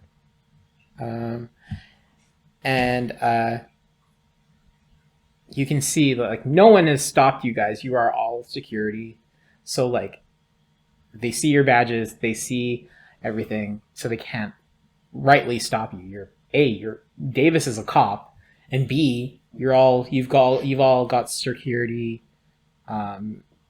like designations, like and like passes.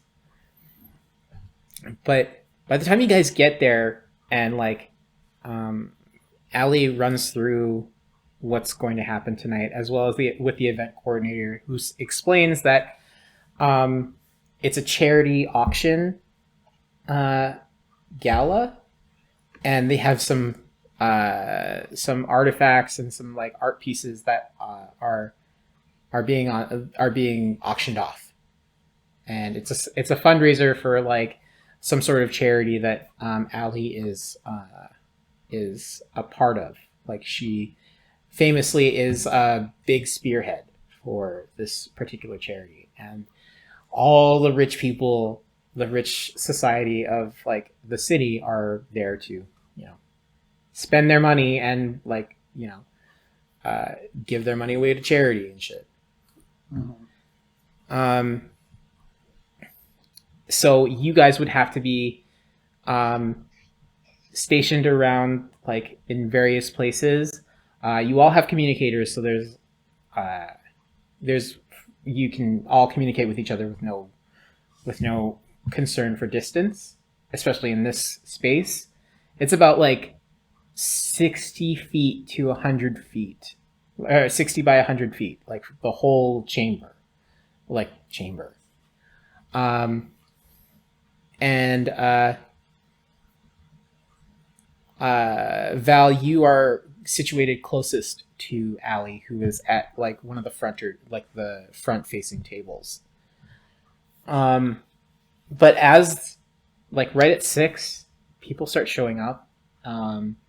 You can't see outside, but you can definitely hear like the hubbub. Like they set up a faux red carpet, and like people are there to take pictures of like these rich people, these hockey players, these like other like business, like high-end business people, like, and like other famous Canadian, American like musicians, artists, actors, whatnot. So you're in the presence of some pretty high-end clientele. But Davis, you are about 40 feet from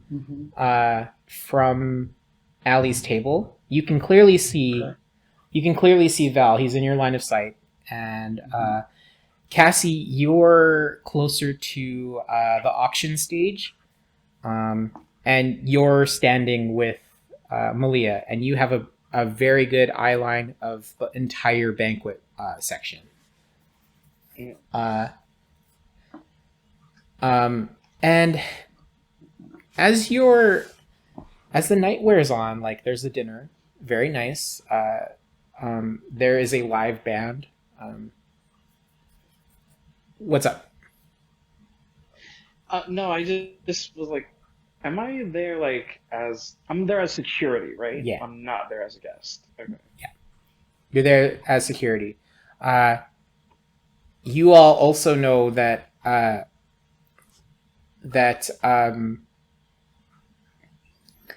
Threll is actually up in the rafters, looking down at everything, and he's kind of like your eye in the sky almost, just like kind of like watching and keeping an eye. He showed up with Cassie in not his tacky sorcier's uniform, but a nice suit. His regular traditional orc like decorations. A very nice onyx tusk ring on his left tusk, and just he looks good. But he's also like, Davis, you clocked his firearm, and he has his his longsword tucked in a sheath underneath his blazer jacket, just in case, obviously. It's hard for me not to notice things like that. Yeah. So the dinner rolls around. Are you guys like making the rounds? Like, are you? Yeah. Like, what's everybody doing? Somebody else go first. Wow. Oh, I'll- God. I'll stay kind of closer to Allie. Okay. Like a 10-foot perimeter around her table. Okay.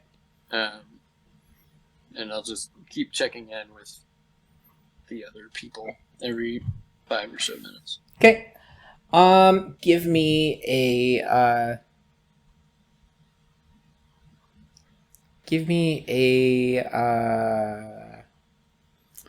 I mean, you're trying to clock the crowd. It's perception.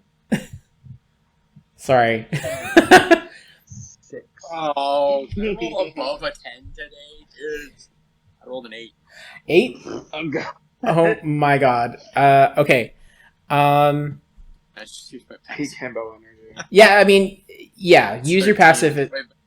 What? It's a 13. 13. As you're kind of like scanning the crowd, like you're keeping a tight perimeter around Allie and her table, where her and her 3 other band members are sitting, along with a few other people. One of which is like an older man. I want to say like 45. Looks like he's in good shape. His wife looks, or his date looks a lot younger. Probably around her early 20s. Brody. Blonde, very well endowed in the frontal area. And wearing a very tight cocktail dress. And he's kind of like talking to the rest of the people at the table, and as you get a little bit closer, you hear a snippet of his conversation, and he's talking to this other man who is an East Indian man, slick back hair, a little bit larger on the rotund side, and he's saying, well, no, I don't honestly think that this garbage with so-called cult members is anything more than just like street kids telling stories. I don't think there's a lot of, clout or truth to the matter. I mean, obviously, not that I troll around downtown after dark, because I'm not stupid, but I'm at home sleeping in bed with a comforter stuffed with $100 bills. rich people. $100 bills. So with my mattress made out of gold. My 1,000 thread count Egyptian cotton sheets. God. Drag me. My ruby encrusted toilet.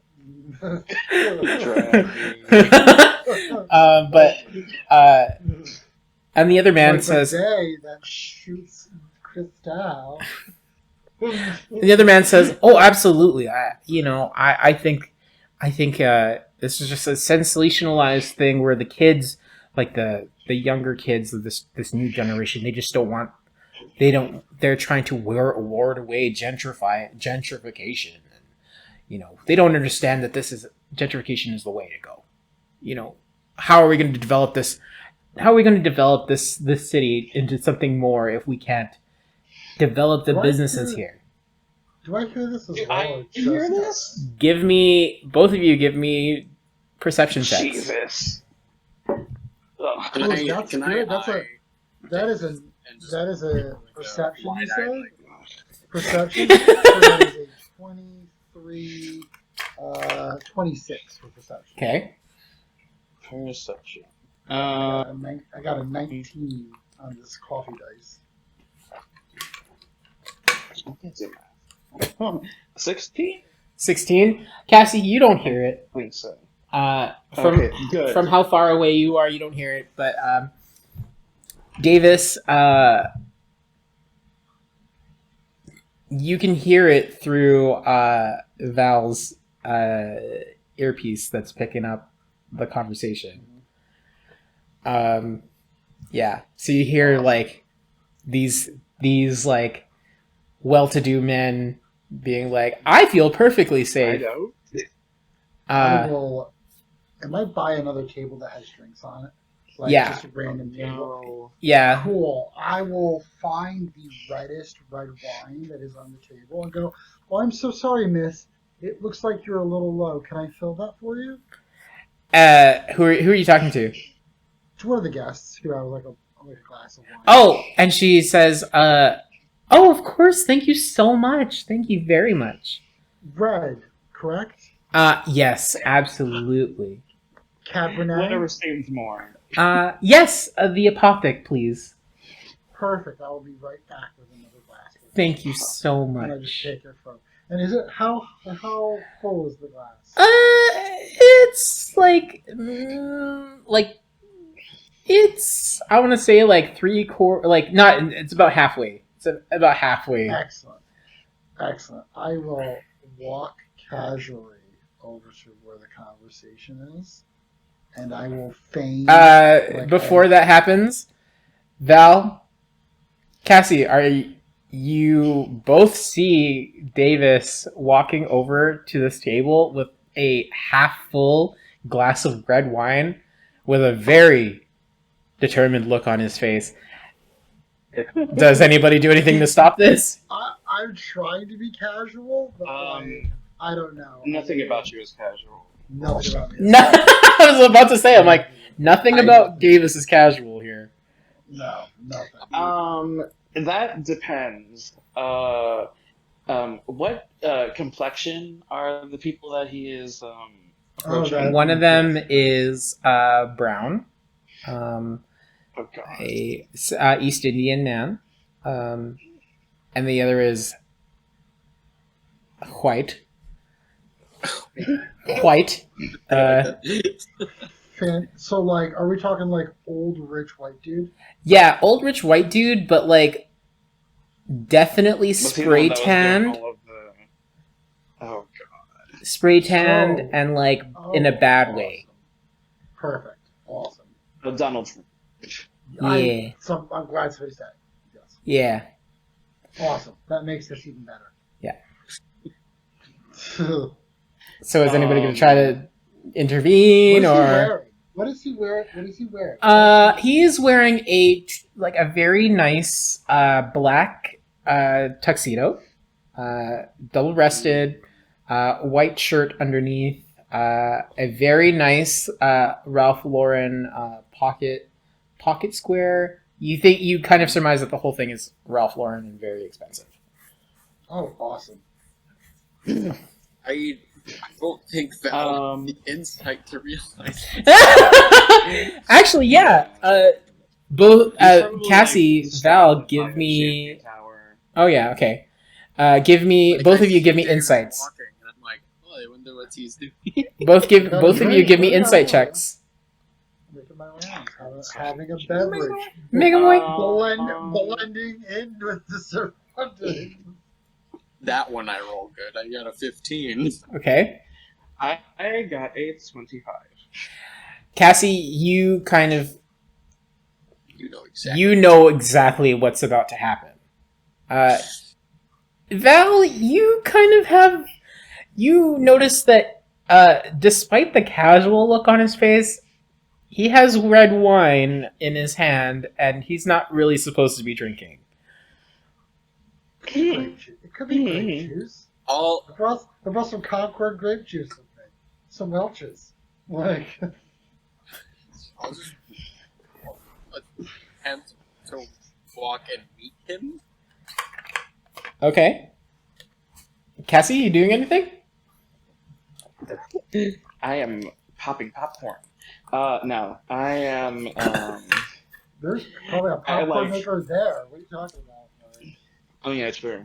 I like take my focus away from being nosy and looking at like all of the auction stuff and all the people who signed up for different things to see Davis approaching the whitest white man on the planet, or at least in the country, with a giant bottle of red wine, and I immediately smile and tap in like destroy him or his career, and that is. and I do that because I'm sure the controls in our wrists, like the. Oh, yeah. Yeah. So I just like press it and I go, I'm just getting this nice woman a drink. No issues here. That's what they all say. Okay, sounds good. Okay. Okay. You, Davis, make it to the man, like the two men, and they're still talking, but they're talking about I think the conversation has moved to their like yeah, my son actually just made it on the rowing team at Ravenscourt, so I'm very proud of him. He's it's looking like he's gonna end up getting a nice scholarship at the University of Manitoba. So I'm pretty. Oh my God, sir! Oh, I am totally like a slapstick comedy, like pratfall, like yeah, like trip over myself, like and like just jump. Yes, theatrics. And Okay. dump the entire giant fucking glass of wine like right down the front of his shirt. And I'm like over in the corner trying not to like collapse from laughter. And I get up and I'm like, dude, I am so sorry. Oh my God. And you're just like spreading it more. At the same time as I'd like to pick his pocket and see if his wallet's in his jacket. Okay. First of all, give me a deception check. A deception? Yes. Deception. Come on, deception. So, 14. Not 20. He got a 13. Oof. And he's just like, oh!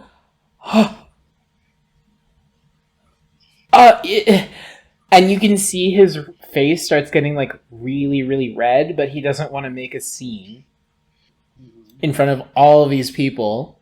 Doesn't he? And he says, you know what?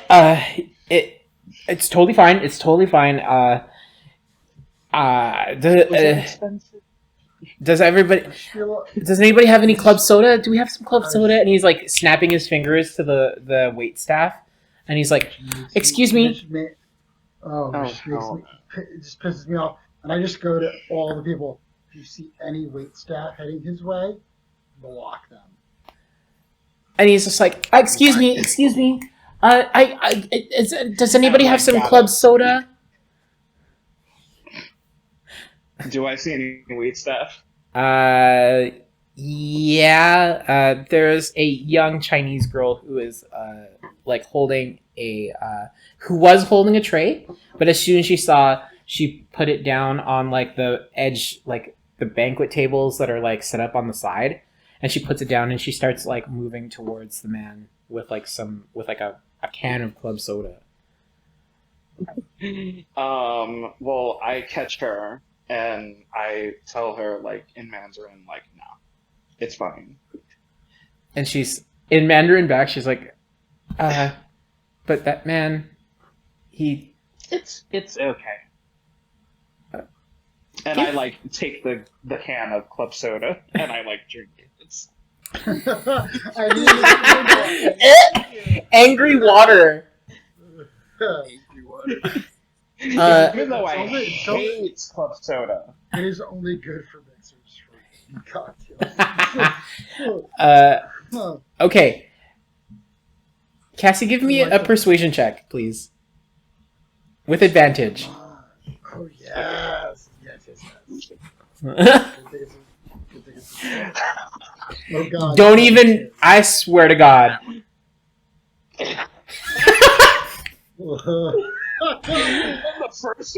And the first one was a 3.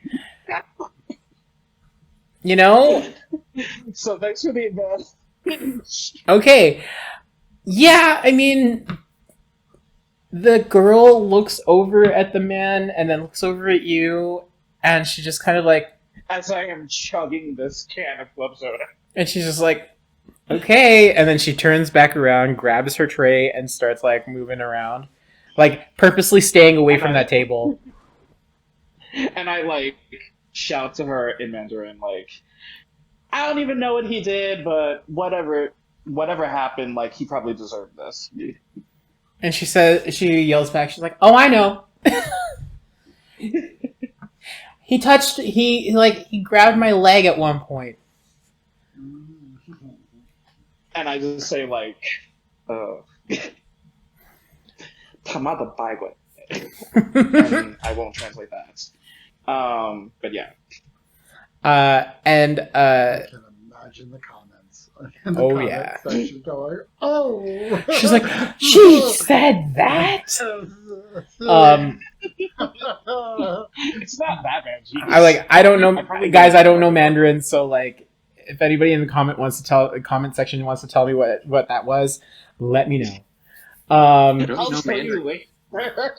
So, yeah, You don't know advanced Mandarin, Chris? Yeah. How dare you? No, God, actually. how dare I? But yeah, I'd like to try to swipe his wallet if it is in his blazer, and Okay. also his phone if possible.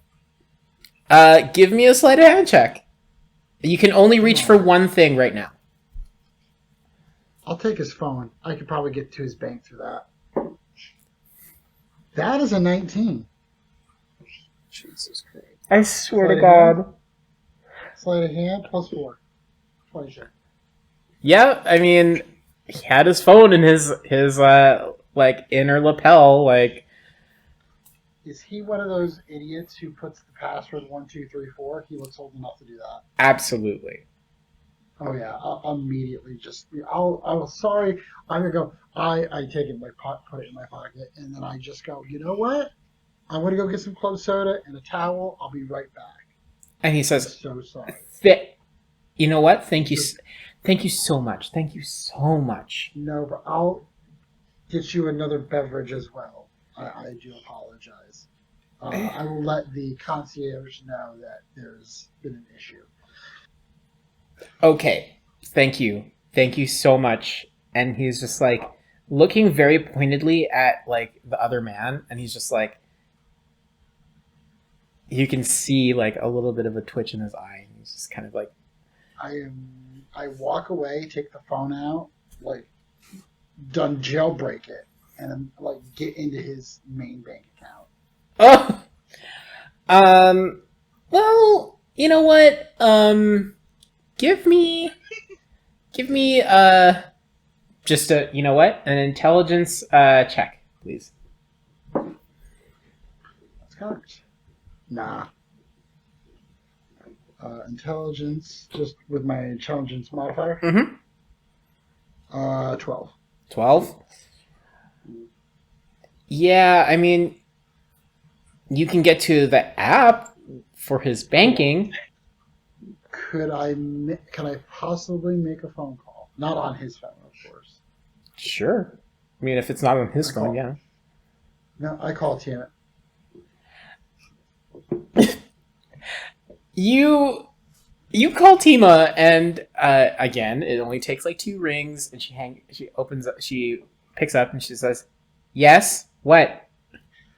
What would it take for me? What would I have to do for you to jailbreak a old, rich white guy's phone who is an absolute terror? I'd like to donate a hefty donation to some awesome charity in his name. And she Probably says, probably one he truly, truly hates. Probably like an orphanage or like, I don't know, like a no kill like animal shelter or something. Because he looks like the kind of guy who kicks puppies. So, and she says, what's the number? the phone number? Mm-hmm.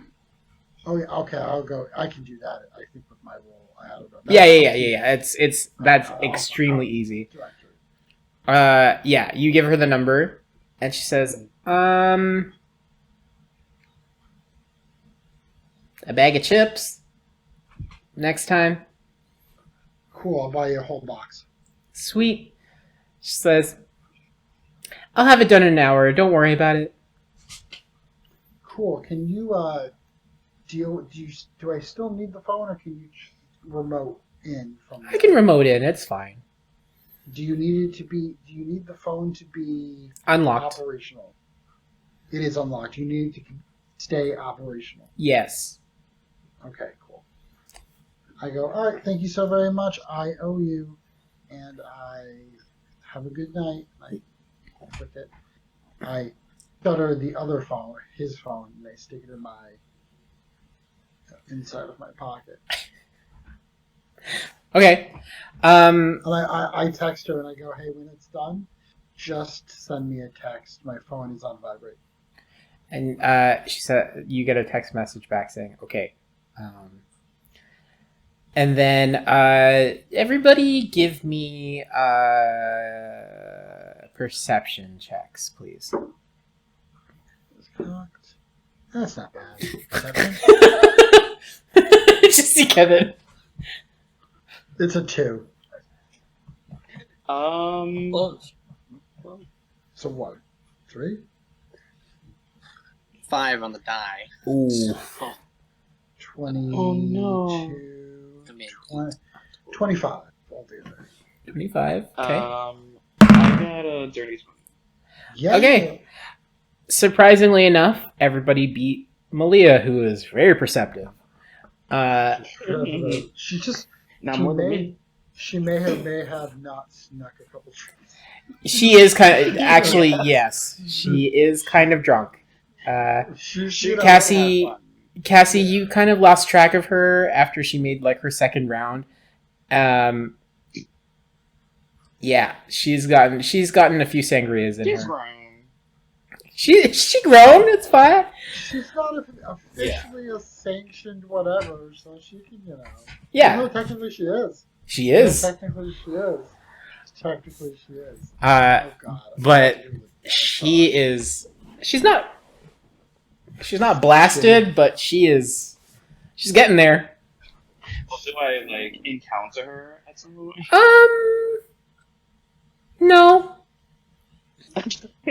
She's made it a point. She's made it a point. Even in like this inebriated state, she's pretty good at stealth. So you all kind of lose track of her. So She's probably better.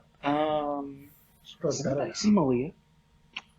I don't. Do I with a 25? I don't. with know. a 25, So, oh yeah, Who is Yeah. Malia? I got her. you see Who are her, you? and she is at the banquet like bar, and she's like leaning over, and she's just like having like a conversation with the bartender, who looks extremely uncomfortable being talked to by this like 5'8" Filipino girl who has a short sword and a gun. I'll look at the bartender and be like, "Do you have an energy drink, a Red Bull, or anything of that nature?" He's like, yeah, I have Red Bulls for Jägermeisters. Can I have one, please? And he says, yeah, sure. And he hands you an ice cold can of like Red Bull. Does Malia have like a drink in her hand? Or near her? Yep. I literally take it out of it, I give it to him, and I put the Red Bull in her hand. She's like, Please sober up. We're on the job. I'm fine. I'm just having some fun. And anyways, I'm good. I'm not the one who spilled red wine on a rich guy. So That wasn't fun. That was business. look at me in the eye and tell me that wasn't fun. It was a little fun. Who's going? It'll be a little more fun when I donate $100,000 to an LGBT cause in his name tonight. And she's like- Please drink the can of Red Bull. She's like, for that, I'll drink this can. And I look at the bartender. No Jägermeister in her can. And he says, no, it's just a Red Bull. She's very persuasive. And she like leans over. She's like, I am. I look at him like, and I look at him and I do one of them. And he looks even more pale the moment you do that, and he's just like. But Talk to you later. with a 25 and a dirty 20, you all the group kind of like by law of averages, you all pass. So like you see that through the gossamer, through the curtains. You're welcome, Val. Through the curtains, you can see that they're starting to wheel in a bunch of like stuff on like dollies, and it's going up onto like ramps that will go up onto the stage.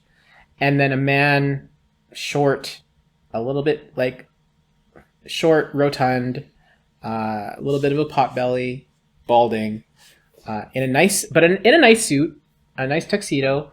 He goes up and he has like an auctioneer's gavel, and he just like bangs it on the guy. It's the guy I spilled the wine on. Yeah. No. And he says, he's like, oh, all right, everyone. If I could get your attention, now that dinner is pretty much served, we're hoping to get the auction part of the night started. And this is about like 8:30 p.m. There's enough time for people to get loaded. And oh yeah, everybody, all the guests are like not including Allie, but like the other band members, they're tipsy. Most of the people have had like a few glasses of wine already. There are a few other people who are. Yeah, they have. Some of them are belligerently have gotten belligerent, but like involuntary or otherwise. Yes, in them or around them. On them. But on top of them. By osmosis. The some of them some of the people have gotten they've gotten like sufficiently drunk to be belligerent, and they've been escorted out already. But just to sober up, obviously these rich people they can buy their way back in on everything, right? So they've sobered up, they've been brought to the bar to get exactly what Malia got, is just some bread, some Jaeger, some Red Bull, and just to sit down and sober up, right? But you see a bunch of a group, a pair of two men in overalls, and almost paperboy caps, pushing a large dolly with a large stone dais on it, and it's all like it has like adorned with like a bunch of like snake motifs, and it's made with like limestone and like some sort of green like gemstone that I don't imagine most of you can recognize. And the man says, for our first item of the night, donated by one of our wonderful anonymous donors, is a large centerpiece stone pedestal taken from a replica from an archaeological dig down in Argentina. It is pure river limestone and made with interspersed malachite. Very, very nice centerpiece for anyone's art collection or display room. Could be a good and he's just going off, and people are like, ooh, blah, blah, blah. Like, you can hear murmuring and like stuff. All of you notice that Allie looks entirely bored and like just looking at it, and she just like rolls her eyes and takes another sip of champagne. But the auctioneer says like, and the bidding will start at $60,000, and immediately like a bunch of paddles go up. What's everybody doing during this part? I'm watching everyone and trying to make sure no other rich white people are getting hammered and making trouble. Okay. Where's Allie sitting?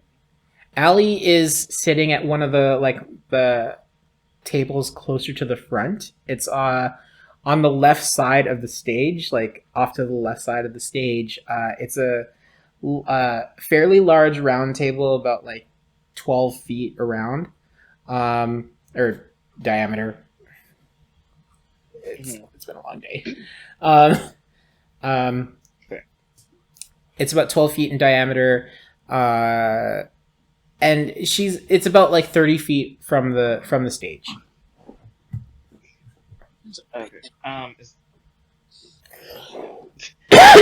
Is anyone sitting like around her? Yeah, like her band members are there, and then like the man that Davis spilled wine on, and the East Indian guy, and their dates are there. I guess I'll like lean over to her and be like, "Hey,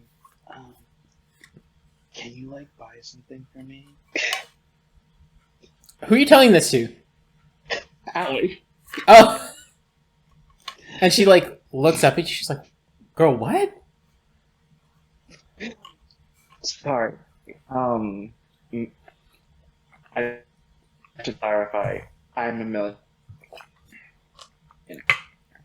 I won't pay for it. If I tap you and ask you to, buy something, I will give you the money later. And she like looks confused, and then immediately, and she like starts to look interested, and she's like, "All right." And the first piece goes to some like a really old looking Filipino man, bald, scraggly gray hair, thin, but not like athletically thin, frail thin. Yeah, and the next item up is they it's held on like a large cushion, and it is it looks like a curved. It kind of looks like a katana, but like it's not, instead of curved, it's like straight. Oh, okay. And it the guy describes it, and he says, "Oh, this and our next item on the lot is a very nice handcrafted sword from of Korean design. Um, very well made. It's Damascus steel, edge very very sharp, and the other guy who, like, there were two men in like suits that came up with it. One of them was holding the cushion, and the other man came up, unsheathed it, and you can see it's like Damascus design, but it's Damascus usually comes in like weird like spiral or like wave patterns, but this is like pure like geometric diamond design. And he says this was taken from a house whose family blacksmith made this in the early 1800s. Said to be a very historied piece. The family, the lone surviving family member, did not want to part with the sword, but after making a hefty donation and persuasive argument, was willing to part with it. And this can be yours with an opening bid of $40,000, ladies and gentlemen. And the sword itself, the hilt is it's like mahogany, like dark brown, spiraled with this is mahogany. And it looks like it's like a stylized like lion motif spiraling down the hilt and the sheath, I mean. And like there's a few like accent jewels, ruby red, at where the hilt meets the sheath, to signify the lion's eyes. It's a very nice item. And immediately when they open up bidding, like 15 paddles like go up. Of course. Can one tell if this is a magical item?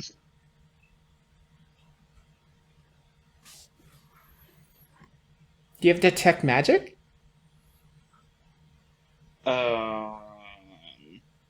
That's a good question. That I do not have the answer to. So I'm. Maybe I could say like, "Ooh, is it magic?" Like on the our communication. Do you want me to find out? I can find out. Yes, please, kind stranger. I will cast detect magic. Okay. The moment you cast detect magic,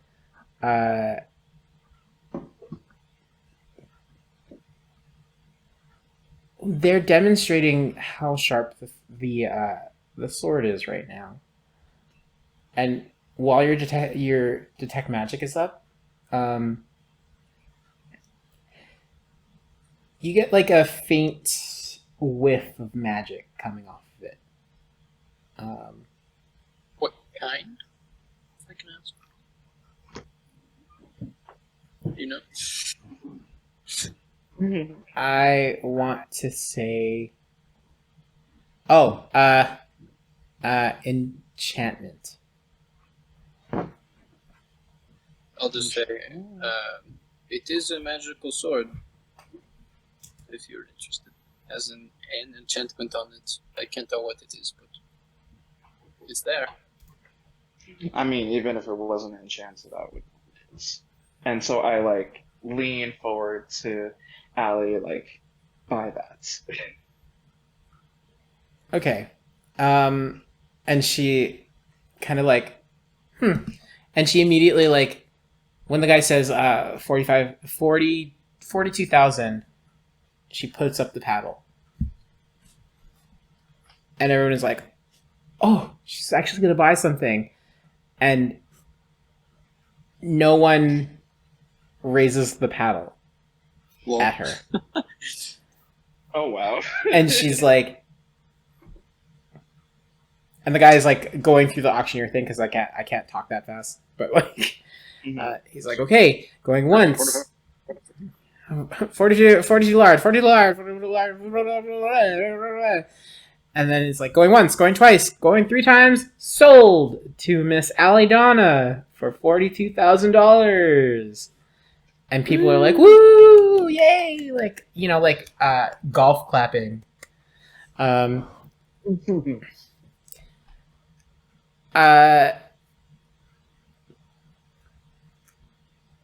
Davis, you scan the crowd, and you notice in one of the tables to the far right of the stage, near the curtain, you see Director Wallace sitting there. Great. And a middle-aged woman, black hair, dark brown hair, cut in a very just a regular bob. She's wearing a very nice like black dress, modest, but she looks genuinely interested, and she doesn't look sloshed. Neither does Director Wallace. I wouldn't expect that he would be. And he's sitting at a table with various other people, and they're all making conversations. But he's eyeing the he's keeping an eye on the stage. And then you see, like, after they've made the like their arrangements with Allie. By the way, Cassie, mark down that you've bought a sword for $42,000. Out of your 50 million you have. Yeah. Don't let her borrow money. She doesn't need it. What are you talking about? I'm so broke. I have no money. Please help me. I'm poor. She sops up tears with $50 bills. Excuse you. Our bills are made with polymer plastic, so you cannot soak up tears with them. Well, you know.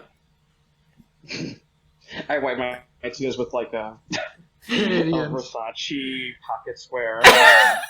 You're like, and you have like very nice like Gucci rings. You're like, I'm sorry. Yeah. And my like, I'm so poor. Yeah. How will I ever survive? I don't know how I'm going to make ends meet. I do drag for like only $300 a night on weekends. Yeah, I can't afford nothing.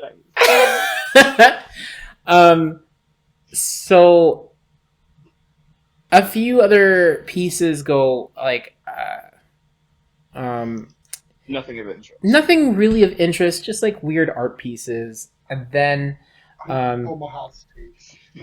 yeah, Cuts of beef. like dry aged steaks, like tomahawk steaks, like random crap, and then Boo.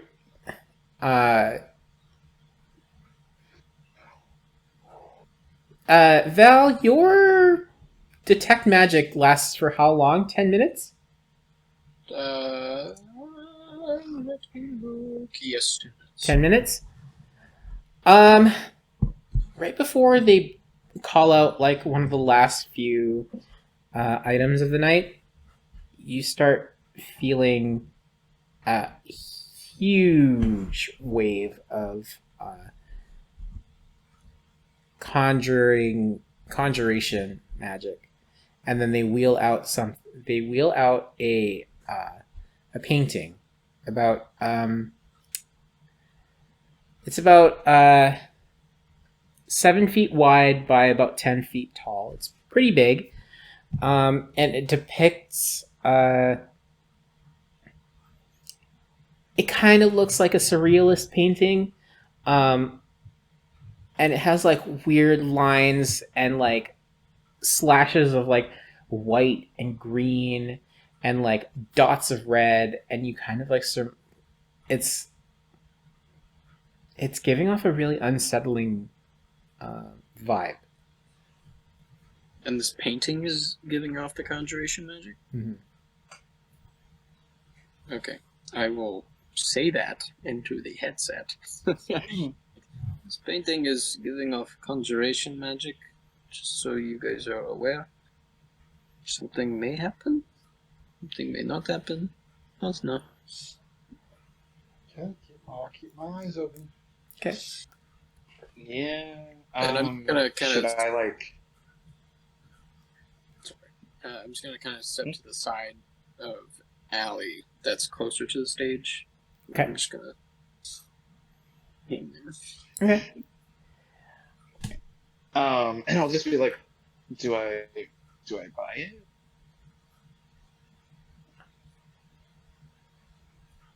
You just see Val do this. See what happens. Like, is it something that we should protect? Like, You don't something know. that shouldn't be in the wrong hands? You don't know. I say in the communication circle. No clue. I'm not in the art business. I'm not in the art business. Yeah, me neither. Okay. Just be ready for anything, I guess. All right. Okay.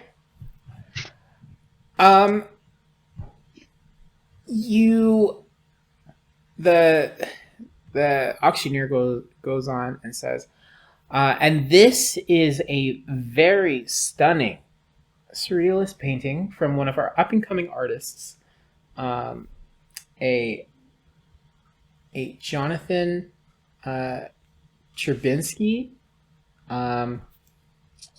He is a very prolific modern surrealist artist,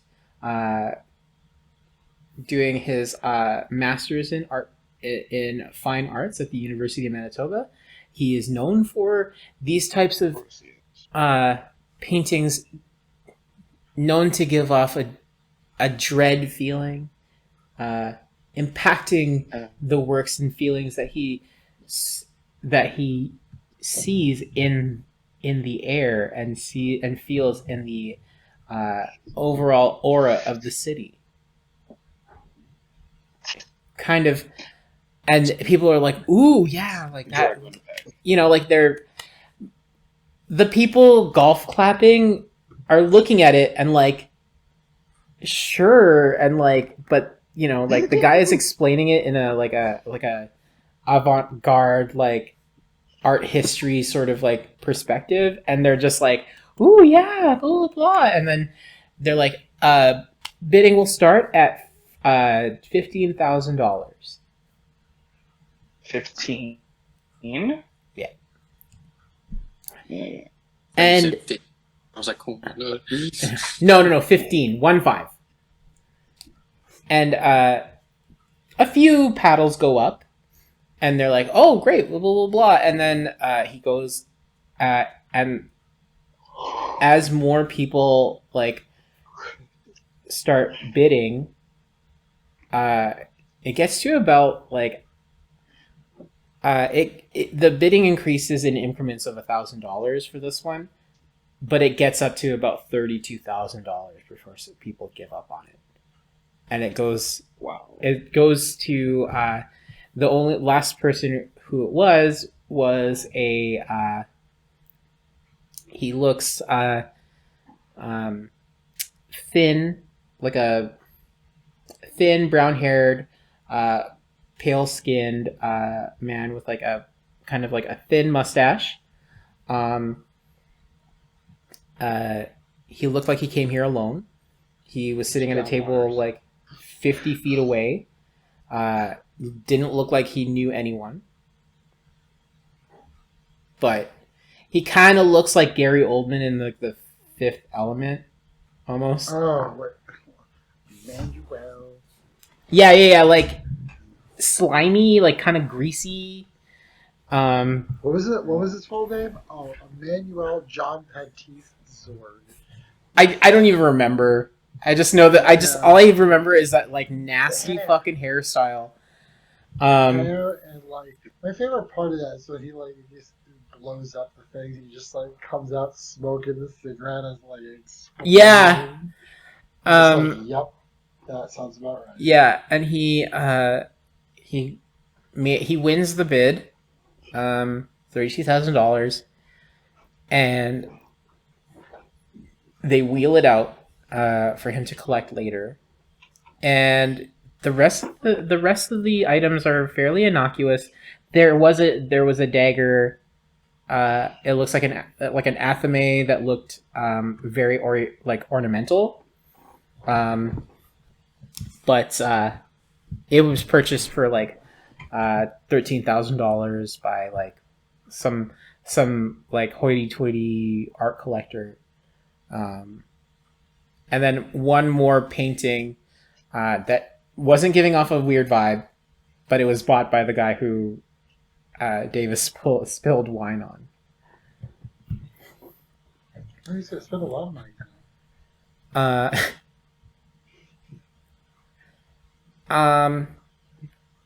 After the auction, people are, like it starts to die down, and like the front area turns into like a dance floor.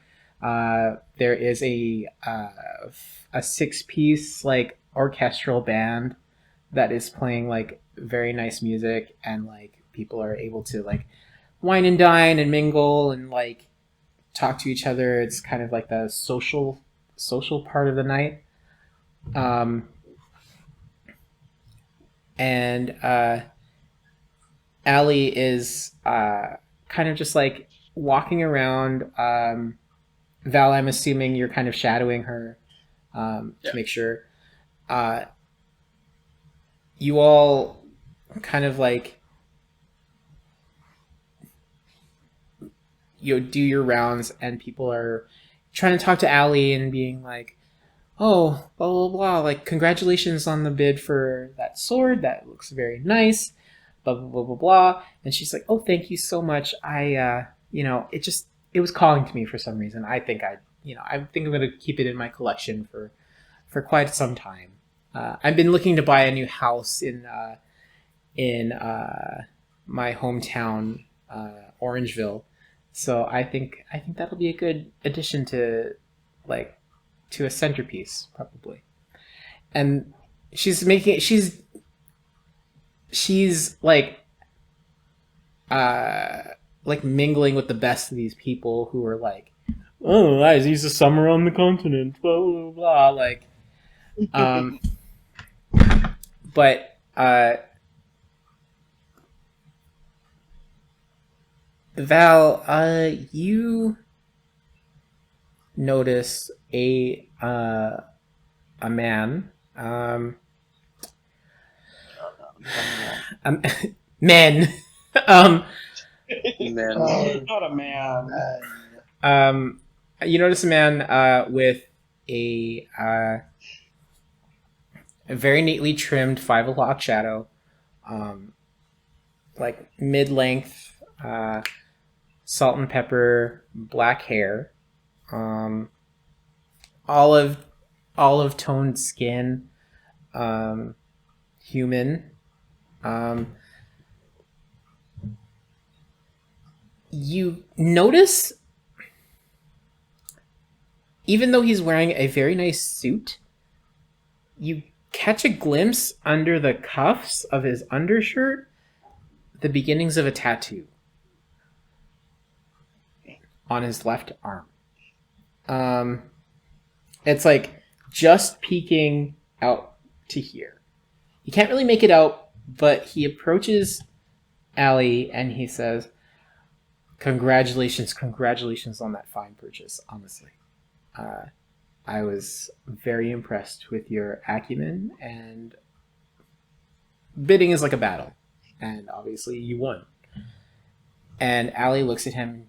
She's like, "Oh, you were the one who was trying to outbid me." And he's like, "Well, after that bid where you raised it to 42,000, I thought I'd cut my losses. There were other pieces I was looking to get tonight."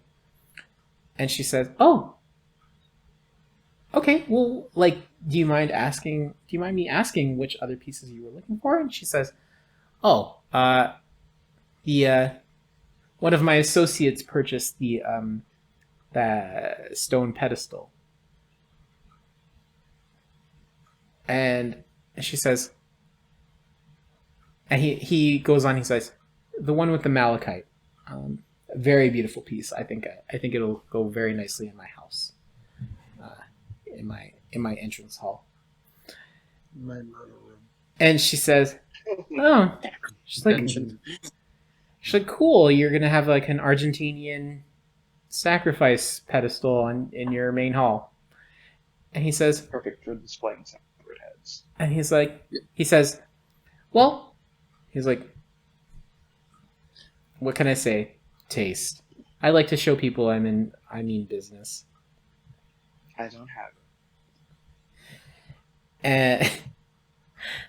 And she kind of like chuckles to herself. She's like, "Well, I mean, if you're willing to, shell out that kind of money to be garish, might as well go whole hog." And she like laughs, and he like, "Yes," and he's like, "Forgive my rudeness.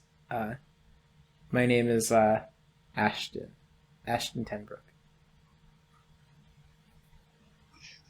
Is that a name we know, party? Yes, it is. Yes. And you see behind him, Val, there's 5 men who are about your size in suits. Very ill-fitted, but like in suits. Football players in suits. Standing behind him. I'm gonna walk up behind Allie, and I'm just gonna kind of lean down and whisper in her ear. I'm like, "Excuse me, miss. There's someone who wishes to speak with you." And she like turns her ear towards you and she says, "Oh, okay. Sure." And I'll just motion her the opposite direction of him. Where I am. Yeah. And she like says, "If you'll excuse me, Mr. Tenbrook, I have business to attend to." And he says, "Oh, of course. Be seeing you very soon, Miss Donna." And he like smiles. She turns to walk away, eyes deadpan, zero expression on the face, and then I turn with her. Amazing. Yeah, that's the way. He does it to a murder guy. I do it to a bartender. Val, you see in that moment, like where you like make eye contact with him, he like makes eye contact with you, and he like smirks just a little bit, like his lip kind of like quirks up a little, and then I just look him up and down, and then I turn and walk away.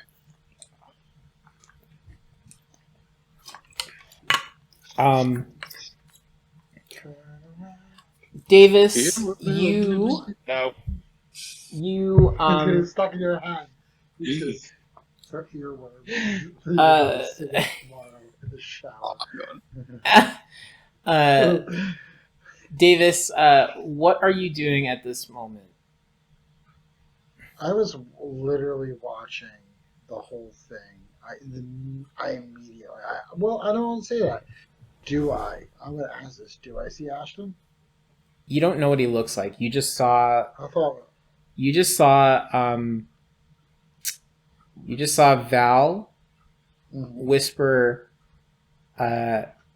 something in Allie's ear, And I quickly moved away.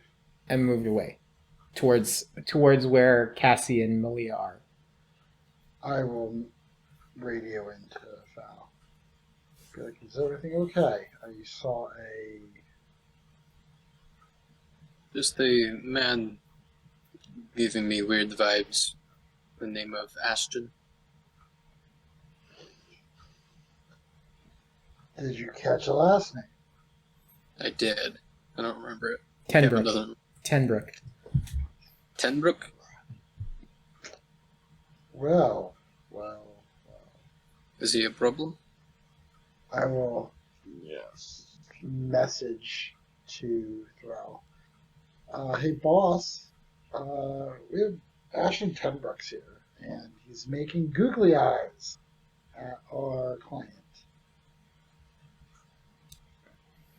Where? Main floor. I don't know the direction of the table that he's in.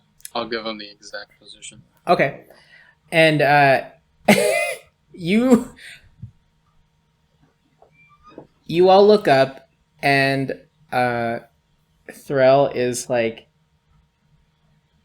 he's not very all that high up, but he's hidden in the rafters, on the platform, like overlooking like where the hockey score thingy, the scoreboard. Yeah. Sports ball. Okay. Sports ball. I'm- Whatever. Say it. Yeah, no, I think was the right term. Yeah, the score thing. Thingy. The thingy. The thingy that with the Yeah. with the TVs. And the Yeah. numbers and the things. Yeah. Whatnot. You see, like, he is like looking down, and he's kind of just like leaning over the rail and just like looking, and you see him like clock Ashton and the 5, like, his security detail, and he says, "Yeah, Captain Slimy is like making his way out of the arena." Think he's leaving? Yeah. Is there anything you'd like me to do, boss? No, I got this. If you And- could kill him, that'd be great. And he, you can see, like, Davis, as you're watching him, you see him, like, pull a rifle out from, like, a bag, like a suitcase that he had, like, on the thing. And you hear, like, a really, really faint, like, hiss of, like, an air canister. And you see, like, a little tracking node flying through the air. You see. Yeah. I was gonna say, like, I didn't mean that literally. I thought that guy Okay. was just gonna take a shot, dude. Maybe I do. No. You Like, see. wow, that was anticlimactic. You hear that, like, it's very faint, even over top, like the chattering of, like, everybody on the dance floor and people at the tables and the music. You hear it, and you see the little. It almost looks like the size of a BB, and at first it looks like it was way off, and then suddenly it was like a little pop of, like, arcane energy, like, flung it in the right direction, and then it hits one of the security guys in the back near the lapel, and then the little thing like produces little like mechanical legs, and then immediately like crawls up under the lapel, and it's gone. And he says, Nice. "All right, let him go. We got him now." All right.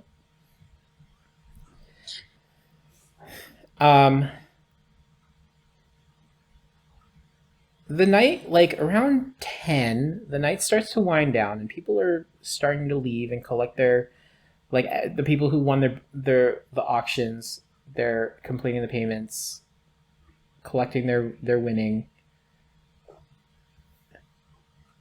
and then everybody starts getting ushered out into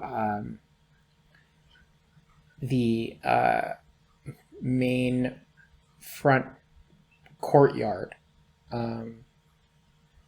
and across from the courtyard, across the street, is a modern, like a modern art,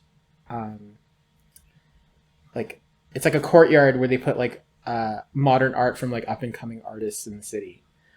There's some sculptures. It's a green space, very open. Part of it is a soccer field, and everybody is, as people are walking, like the hustle and bustle of the city on a Sunday night is like dying down. It's Sunday. People are going to bed, getting ready for work, and getting ready for the new week. And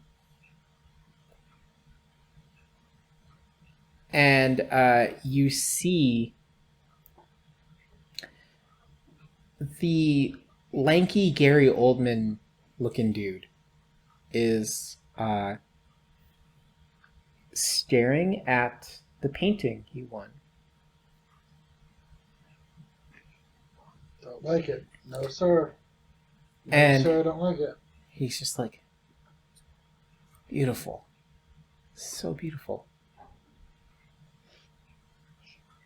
And he's just kind of like staring at it. And people are just kind of like walking by him. And as you're all like just kind of like taking in this little walk towards the courtyard where people are gathering for this last bit of the night. This is like aperitif, like cocktails. They have like the courtyard set up with like tents and more bar, like more of a mini bar and stuff like that.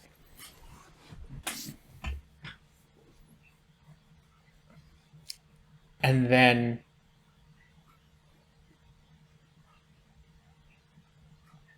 you start to hear laughter.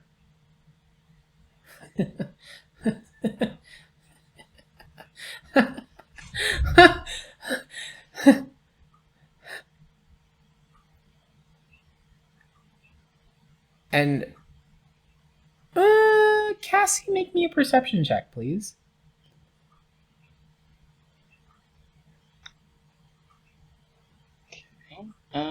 Perception. I think that's a 20. 24? Yes. 24? Yep. Yeah. 17 plus 7. You notice that the man, you're pretty far away from him at this point. You're about like 35 feet away from this guy. Mm-hmm. But you can see that he's still staring at the painting. Mm-hmm. But like there's something like running down his cheeks a little. And he's like chuckling to himself a little bit.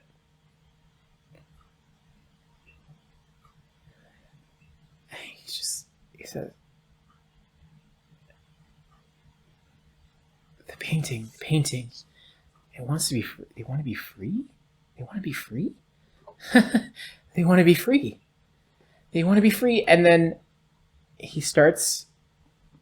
He grips his shirt, and you hear like the snap of like buttons, and like he rips the shirt open, and you see like kind of like a floppy but frail, like just a thin man.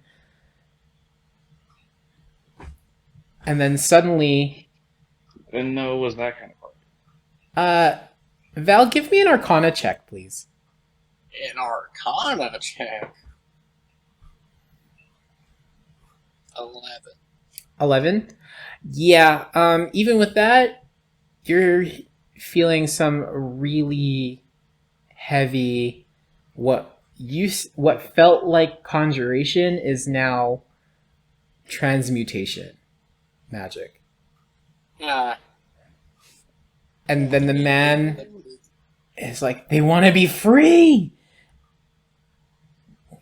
Slams his hands into his ribcage, and you see like rivulets of blood kind of pouring down his like chest and stomach. He grips and he's laughing, just like cackling into the night, and there are women and men screaming like, "Oh my god!"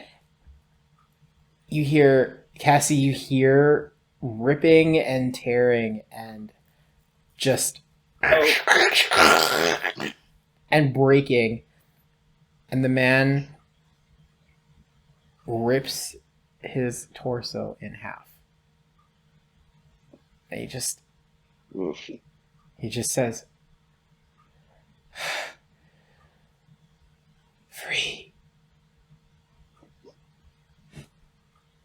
And the two halves of him flop down onto the floor. And people are just staring in abject horror at this. And then suddenly,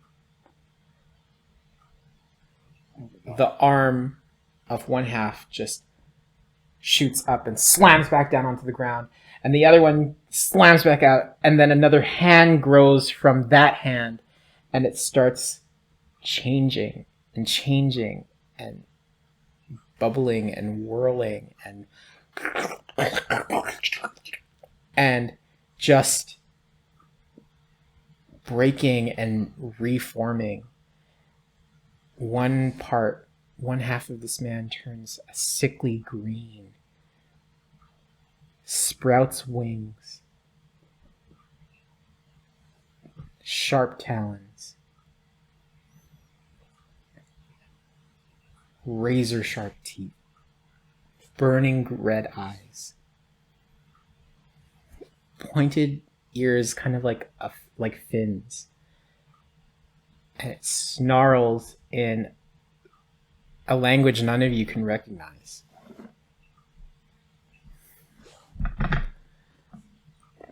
Sorry, hold on one second.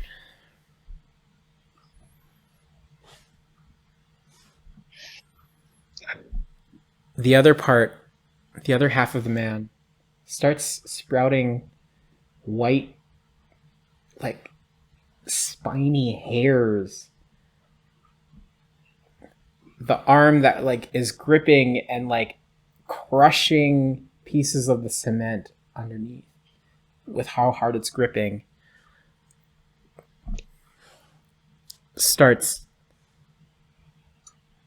like rippling and growing more musculature, and then another hand with spiny white hairs sprouts out of like where the lung should have been, and then the piece of the head that came off grows and elongates, and it looks like almost like a horse, and with razor sharp teeth, a mane of white spiky hair,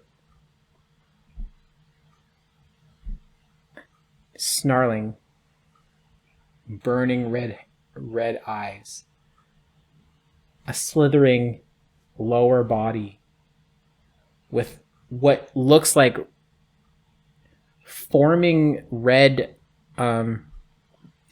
forming appendages that might be legs. You don't know.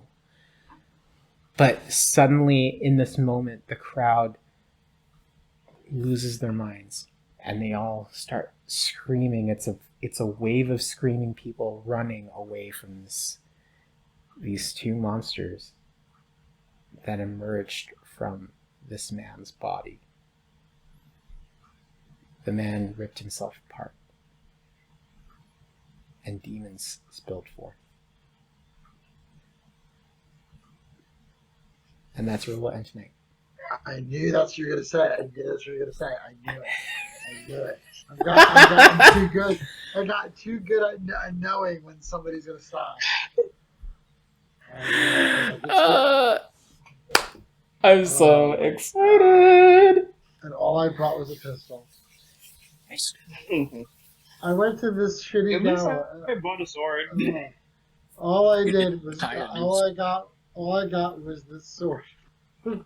You can come take my rapier if you want. For me? No, I'm good. I don't want your rapier. Yeah, I'm so excited. So, everybody, I hope that you liked this episode, and next week we'll have some combat. I wonder if these my friends can take on these demons that spilled out of this man's body. I want to say not our first demons.